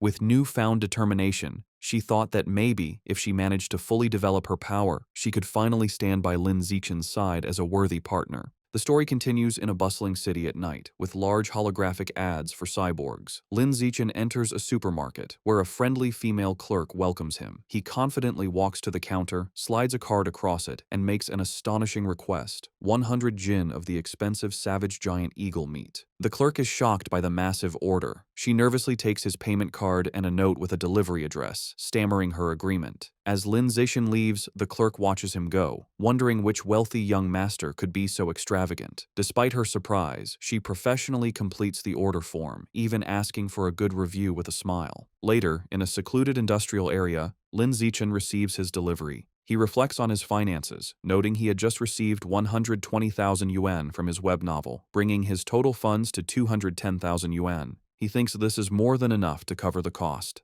Looking at the large box of beast remains, he prepares to unlock its power, telling himself it's time to see what surprise the codex will give him as he places his hand on the meat. Immediately, a powerful vortex of white energy erupts and surrounds him. A blue system notification confirms he is devouring the savage giant eagle's life source, and the codex unlock progress has reached 100%. He then receives a vision of the eagle's power, the magnificent white bird soaring high, diving into the water, and hunting a massive purple squid-like creature with its powerful talons. As the vision fades, Lin Zichen stands in a radiant blue light. A final system notification announces he has successfully unlocked the Savage Giant Eagle Codex and acquired a new biological attribute, Eye of the Sky. A system notification explains his new ability, Eye of the Sky. It informs him that his field of vision and ability to track moving objects are greatly enhanced. As the power activates, his eyes glow with a brilliant golden light, the pupils becoming intricate and eagle-like. Putting his new skill to the test, Lin Zichen's perspective expands dramatically, giving him a panoramic bird's-eye view of the city. The power is incredibly precise, allowing him to zoom in on a single man in a crowd and even read the text on his phone from an immense distance. He marvels at how powerful an eagle's vision truly is. Afterward, Lin Zichen returns home. He is surprised to find his parents, Lin Yansheng and Zhang Wangxin, watching a grim news report about a high-level gene fuser who mutated in public, resulting in hundreds of casualties. The footage shows a horrific winged monster holding a truck above a scene of destruction. The broadcast then cuts to a heated debate. A man argues that gene fusion is a flawed path, claiming humans should be able to unlock their own latent potential and evolve. This is immediately challenged by another man who calls the idea a fantasy, angrily questioning how they could fight aberrant beasts without gene fusers, pointing out that traditional martial artists can't even stop bullets. Watching the debate, Lin Zichen's parents discuss the issue. Lin Yansheng remarks that gene fusers are like uncontrollable bombs. Zhang Wangxin dismisses his concerns, explaining that government regulations are very strict and the probability of such an incident is incredibly small. She adds that a more pressing issue is that gene fusers often lose their ability to have children. Lin Yansheng agrees, suggesting it's best to save their genetic material or have a child before the fusion process. As they were talking, Zhang Wangxin suddenly noticed her son had returned. She became flustered, realizing they had been having a conversation not meant for his ears, and greeted him with an embarrassed blush. Seeing their awkwardness, Lin Zichen suggested they all have dinner. While the family ate, Lin Zichen announced that his school would hold a campus singing competition the next day, and Shen Qinghan had signed up. His parents were thrilled. Lin Yansheng declared the entire family had to go cheer her on, and Zhang Wangxin enthusiastically agreed, adding that Shen Qinghan was like a daughter to her. Lin Zichen calmly agreed. The night of the competition was a massive event with a large, brightly lit stage and an energetic crowd. True to their word, Lin Yansheng and Zhang Wangxin were in the audience, cheering wildly for Shen Qinghan with supportive headbands and a large, glowing sign. Before the show, in an empty classroom, Lin Zichen was helping Shen Qinghan prepare. He gently applied makeup to her face. When she opened her eyes, she noticed he was staring intently at her. Blushing, she shyly asked why he was looking at her like that. Lin Zichen simply smiled and told her she looked beautiful. His sincere compliment made Shen Qinghan, dressed in an elegant black gown, blush even more deeply. Their intimate moment was interrupted by their friend, Chu Rui, who peeked in. She teasingly asked if they were finished with their affectionate display. A flustered Shen Qinghan frantically explained she had only asked for his help because of his excellent makeup skills. Chu Rui playfully dismissed her excuses, teasing them for acting like an old married couple. Lin Zichen is holding multiple makeup brushes, reinforcing his makeup master reputation. Shu Rui explained she only came to remind them they were on stage after the next two performers. With a final wave, she left. After she was gone, Lin Zichen told Shen Qinghan he would walk with her to prepare. However, Shen Qinghan remained seated, looking extremely nervous and trembling. With a deeply flustered expression, she shyly tugged on his jacket, struggling for words.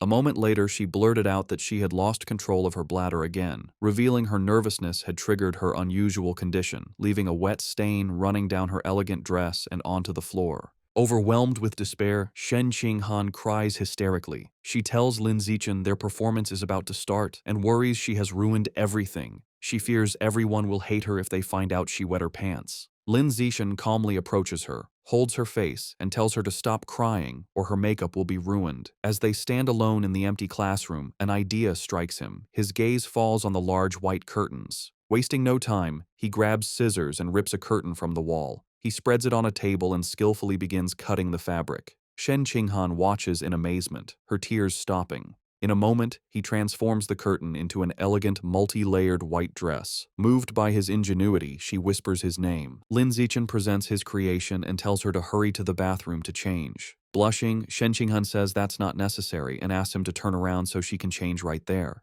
Lin Zichen is visibly flustered by her request, a deep blush spreading across his face. Despite his embarrassment, he agrees and turns his back so she can have some privacy. Behind him, Shen Qinghan sensually removes her ruined black dress. Although he isn't looking, Lin Zichen can hear everything, and he remains flustered as she stretches playfully in her underwear behind him before putting on the new dress. Once changed, Shen Qinghan tells Lin Zichen he can turn around. He sees her looking stunning in the impromptu gown. She thanks him, smiling brightly and explaining that after her cry, she's no longer nervous. Lin Zichen wishes her luck, affectionately patting her head as she beams at him. Soon, an announcer calls Li Chuxin and Shen Qinghan to the stage. They deliver a vibrant, energetic performance, captivating the crowd. After, the announcer builds suspense before declaring them the winners. The two friends embrace joyfully as the audience cheers wildly. In the crowd, Lin Zichen stands with his father, applauding proudly with a satisfied smile. The next day, a teacher enters the classroom and is shocked to see the window, angrily demanding to know who cut up the curtain. As punishment, Lin Zichen and Shen Qinghan must clean the entire classroom. While mopping, Lin Zichen thinks it's a fitting atonement.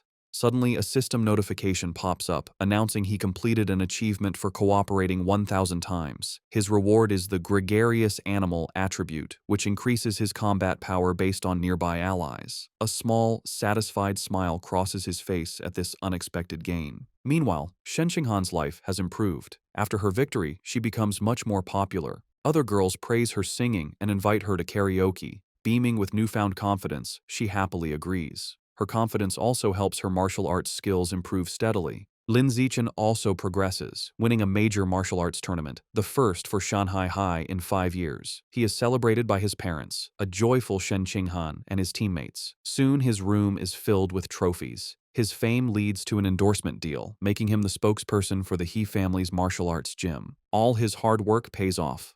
Between his endorsement deal and his web novel income, Lin Zichen has amassed over 900,000 yuan.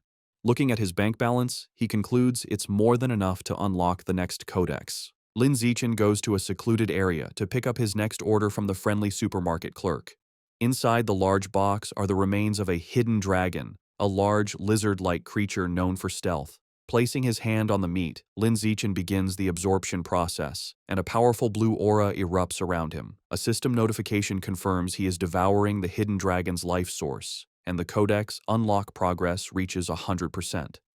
A moment later, another notification announces he has unlocked the hidden dragon codex and acquired the new attribute, natural camouflage. The system explains his new power. The ability allows him to reduce his presence by lowering his internal life signs and lets him hide his true biological level. Lin Zichen immediately understands the skill's dual applications. He can become stealthy for ambushes, or hide his true strength to lull enemies into a false sense of security. With his main objective complete, he remembers he needs to buy a cake for his mother and walks through the city. His thoughts are interrupted by a shout. He turns to see a startling scene, a beautiful red-haired woman being forcefully escorted by 2 guards in tactical gear. Suddenly, a young man involved in the arrest calls his name in surprise. Lin Zichen recognizes him as Zhang Kai, a senior from his school. His attention is drawn to Zhang Kai's powerful cybernetic legs. Zhang Kai explains nonchalantly that after failing to get into high school, he became a biker and broke his legs so badly in an accident they had to be amputated. Zhang Kai explains he was lucky enough to join a mechanical modification experiment run by the Mechanical God Group, which unexpectedly transformed him from a disabled person into a cyborg. Curious, Lin Zichen asks about the arrested woman. A guard explains she is a remnant of the Rat God cult, the only female among 9 fugitives. Just then, Zhang Kai's colleague calls for him to leave.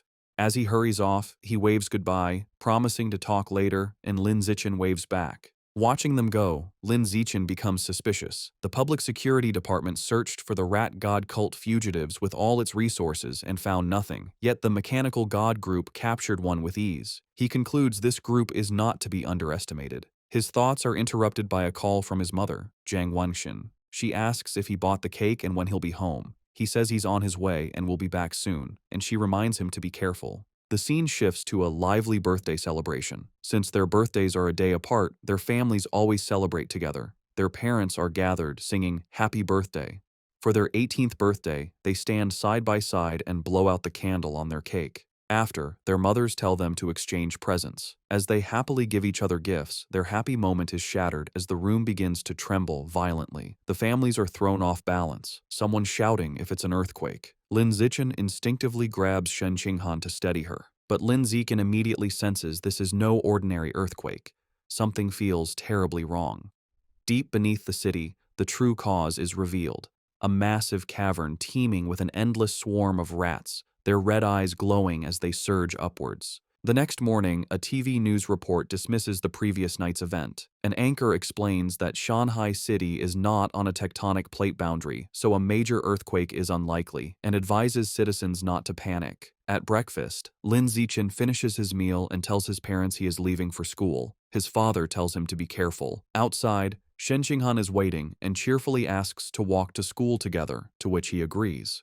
As they walk, she happily remarks that since they have celebrated their 18th birthday, they are officially adults. Lin Zichen adds that the college entrance exams are also approaching. Shen Qinghan admits she gets nervous just thinking about it. Some time passes, and Lin Zichen finally saves up enough money to unlock his next codex. He begins the absorption process, and a powerful purple energy swirls around him as he targets the void crocodile. A system notification confirms he is devouring the creature's life source, and the codex unlock progress reaches 100%. He receives a vision of a large crocodilian beast with fish-like fins swimming powerfully, trying to escape from the savage giant eagle. A final notification announces he has successfully unlocked the Void Crocodile Codex and acquired a new biological attribute, danger perception. The system explains this ability allows him to sense hostility from other creatures within a certain range and makes it easier to judge their biological level. Lin Zichen thoughtfully concludes this will be a useful skill for preventing sneak attacks. To test his new power, he goes to a busy shopping mall. As he walks through the crowd, he uses his danger perception and can now see the power levels of everyone. He observes most people are ordinary Tier 1 or Tier 2, confirming the vast majority are normal people. While browsing the supermarket, he decides on his next target for the codex. He sees packages of life and death toad meat, which he speculates could grant a self-healing ability. However, his enthusiasm fades when he sees the price, a staggering 100,000 yuan per jin. He realizes his monthly income from his web novel isn't enough to afford it. With a determined look, he concludes he must find a way to increase his income after the exams. The story moves to the Nanjiang Provincial Education Department, inside the minister's office. A striking woman with light purple hair and antler-like horns, Mo Dongji, the vice principal of Shanghai University and Minister of Education for Nanjiang Province, sits listening to a report. A male subordinate is finishing a presentation on the educational situation across the province. Mo Dongji calmly sips her drink and thanks him. She then asks about the status of Origin Site number 36. Her assistant replies the situation has finally stabilized, expressing great relief.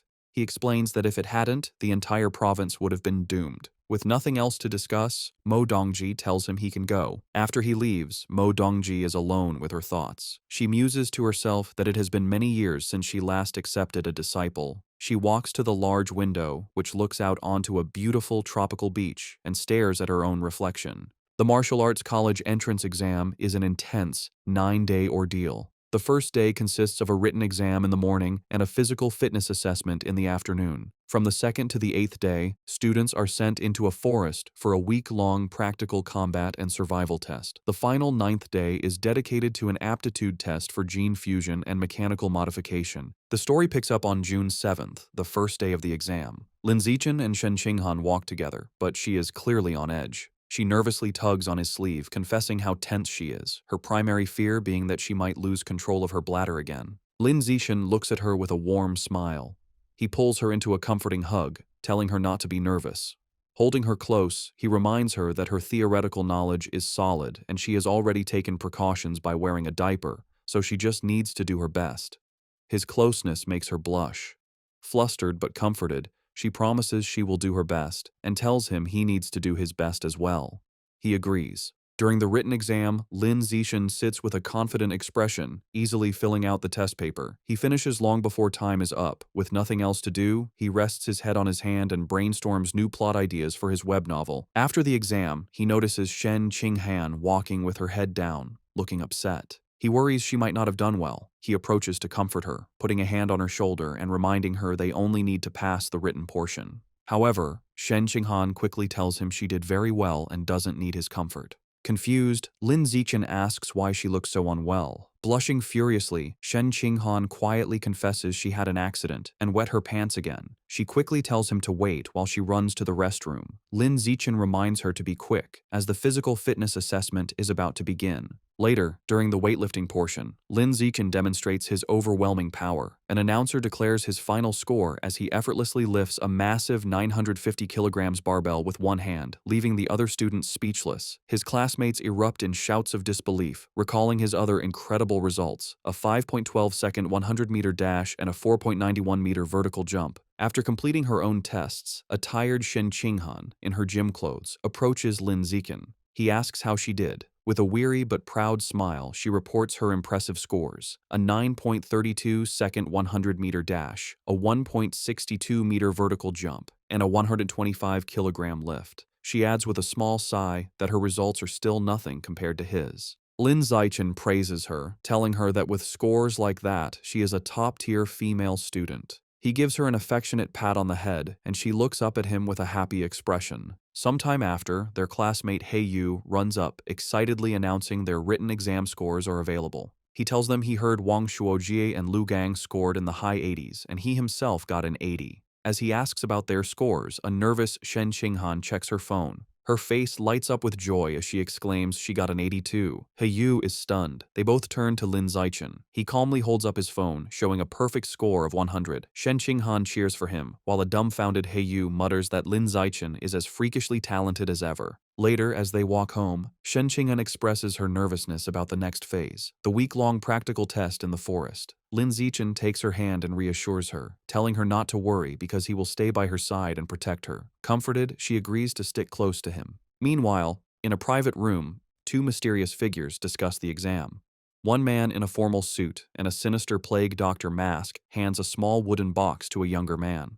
The masked man instructs his subordinate to make good use of his position as a safety officer. The young man takes the box. Inside are 10 dark, seed-like objects, which the masked man calls demon seeds, that will aid him in his mission. The masked man promises that if the young man succeeds, he will be recommended to become a full member of their organization. The young man seems more interested in a different reward, stating he would prefer a rare, different fruit. The masked man scoffs, calling him short-sighted. He explains a single fruit could only help him evolve to a mid-tier rank, whereas joining their organization opens the door to evolving into a truly advanced being. After a moment, the young man is convinced, agreeing that becoming an official member is the more valuable prize. A convoy of buses travels through a dense, foggy forest. An announcement informs students they are about to arrive at the practical exam location. Inside a bus, Shen Qinghan is sleeping on Lin Zixin's shoulder. He gently wakes her, letting her know they have arrived. An automated voice directs students from entrance 9 to get off the bus and proceed to the assembly point.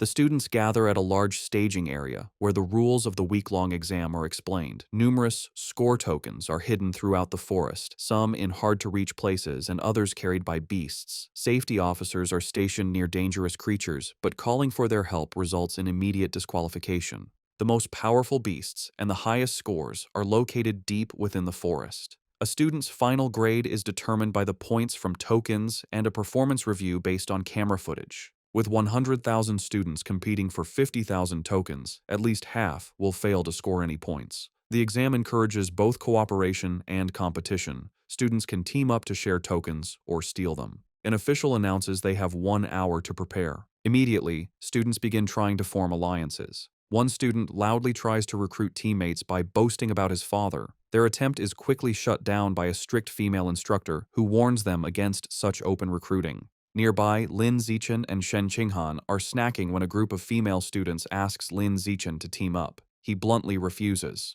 Just then, another student, a young man with brownish-red hair, walks up and asks if he could buy some of their food. Instead, Lin Zichen tosses him a package of toast as a gift. Impressed, the student suggests they team up, introducing himself as Hong Junping from a top high school. While eating his snack, Lin Zichen politely rejects the offer. A bit dejected, Hong Junping thanks him for the food and walks away. Watching him leave, Shen Qinghan comments on how strange the guy was. Lin Zichen gives her a knowing smile and explains that the man's true intention was not about the food, but about the great beauty with him. Realizing he was trying to hit on her, Shen Qinghan blushes. With their break over, Lin Zichen takes Shen Qinghan's hand, and they set off into the forest. As they enter the vast wilderness, Lin Zichen decides on a cautious strategy.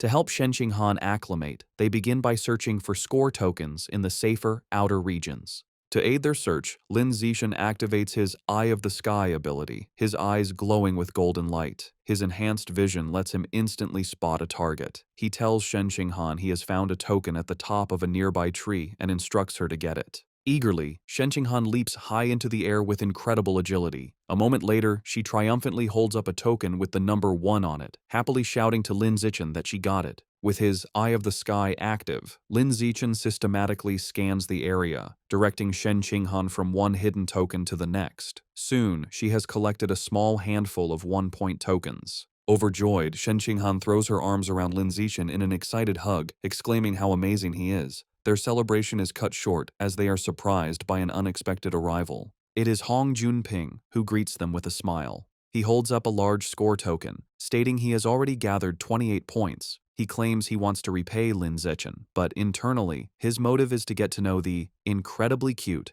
Shen Qinghan. He formally offers to team up, suggesting they split all points evenly among the three of them. Lin Zichen flatly rejects the offer. He tells Hong Junping that if he is serious about repaying them, he can simply hand over all his score tokens. Hong Junping is visibly shocked and angered by this outrageous demand. His friendly demeanor vanishes, and surrounded by a surging aura, he charges forward, shouting that they have chosen the wrong path. As Hong Junping charges, yelling they have chosen the wrong path, Lin Zichen calmly smirks, agreeing that Hong Junping is the one who has chosen wrongly. The fight is over in an instant. Lin Zichen lands a single, devastating punch to Hong Junping's stomach, causing him to double over in agony and spit up blood. With their opponent defeated, Lin Zichen and Shen Qinghan walk away arm in arm, with Lin Zichen now casually holding Hong Junping's score token.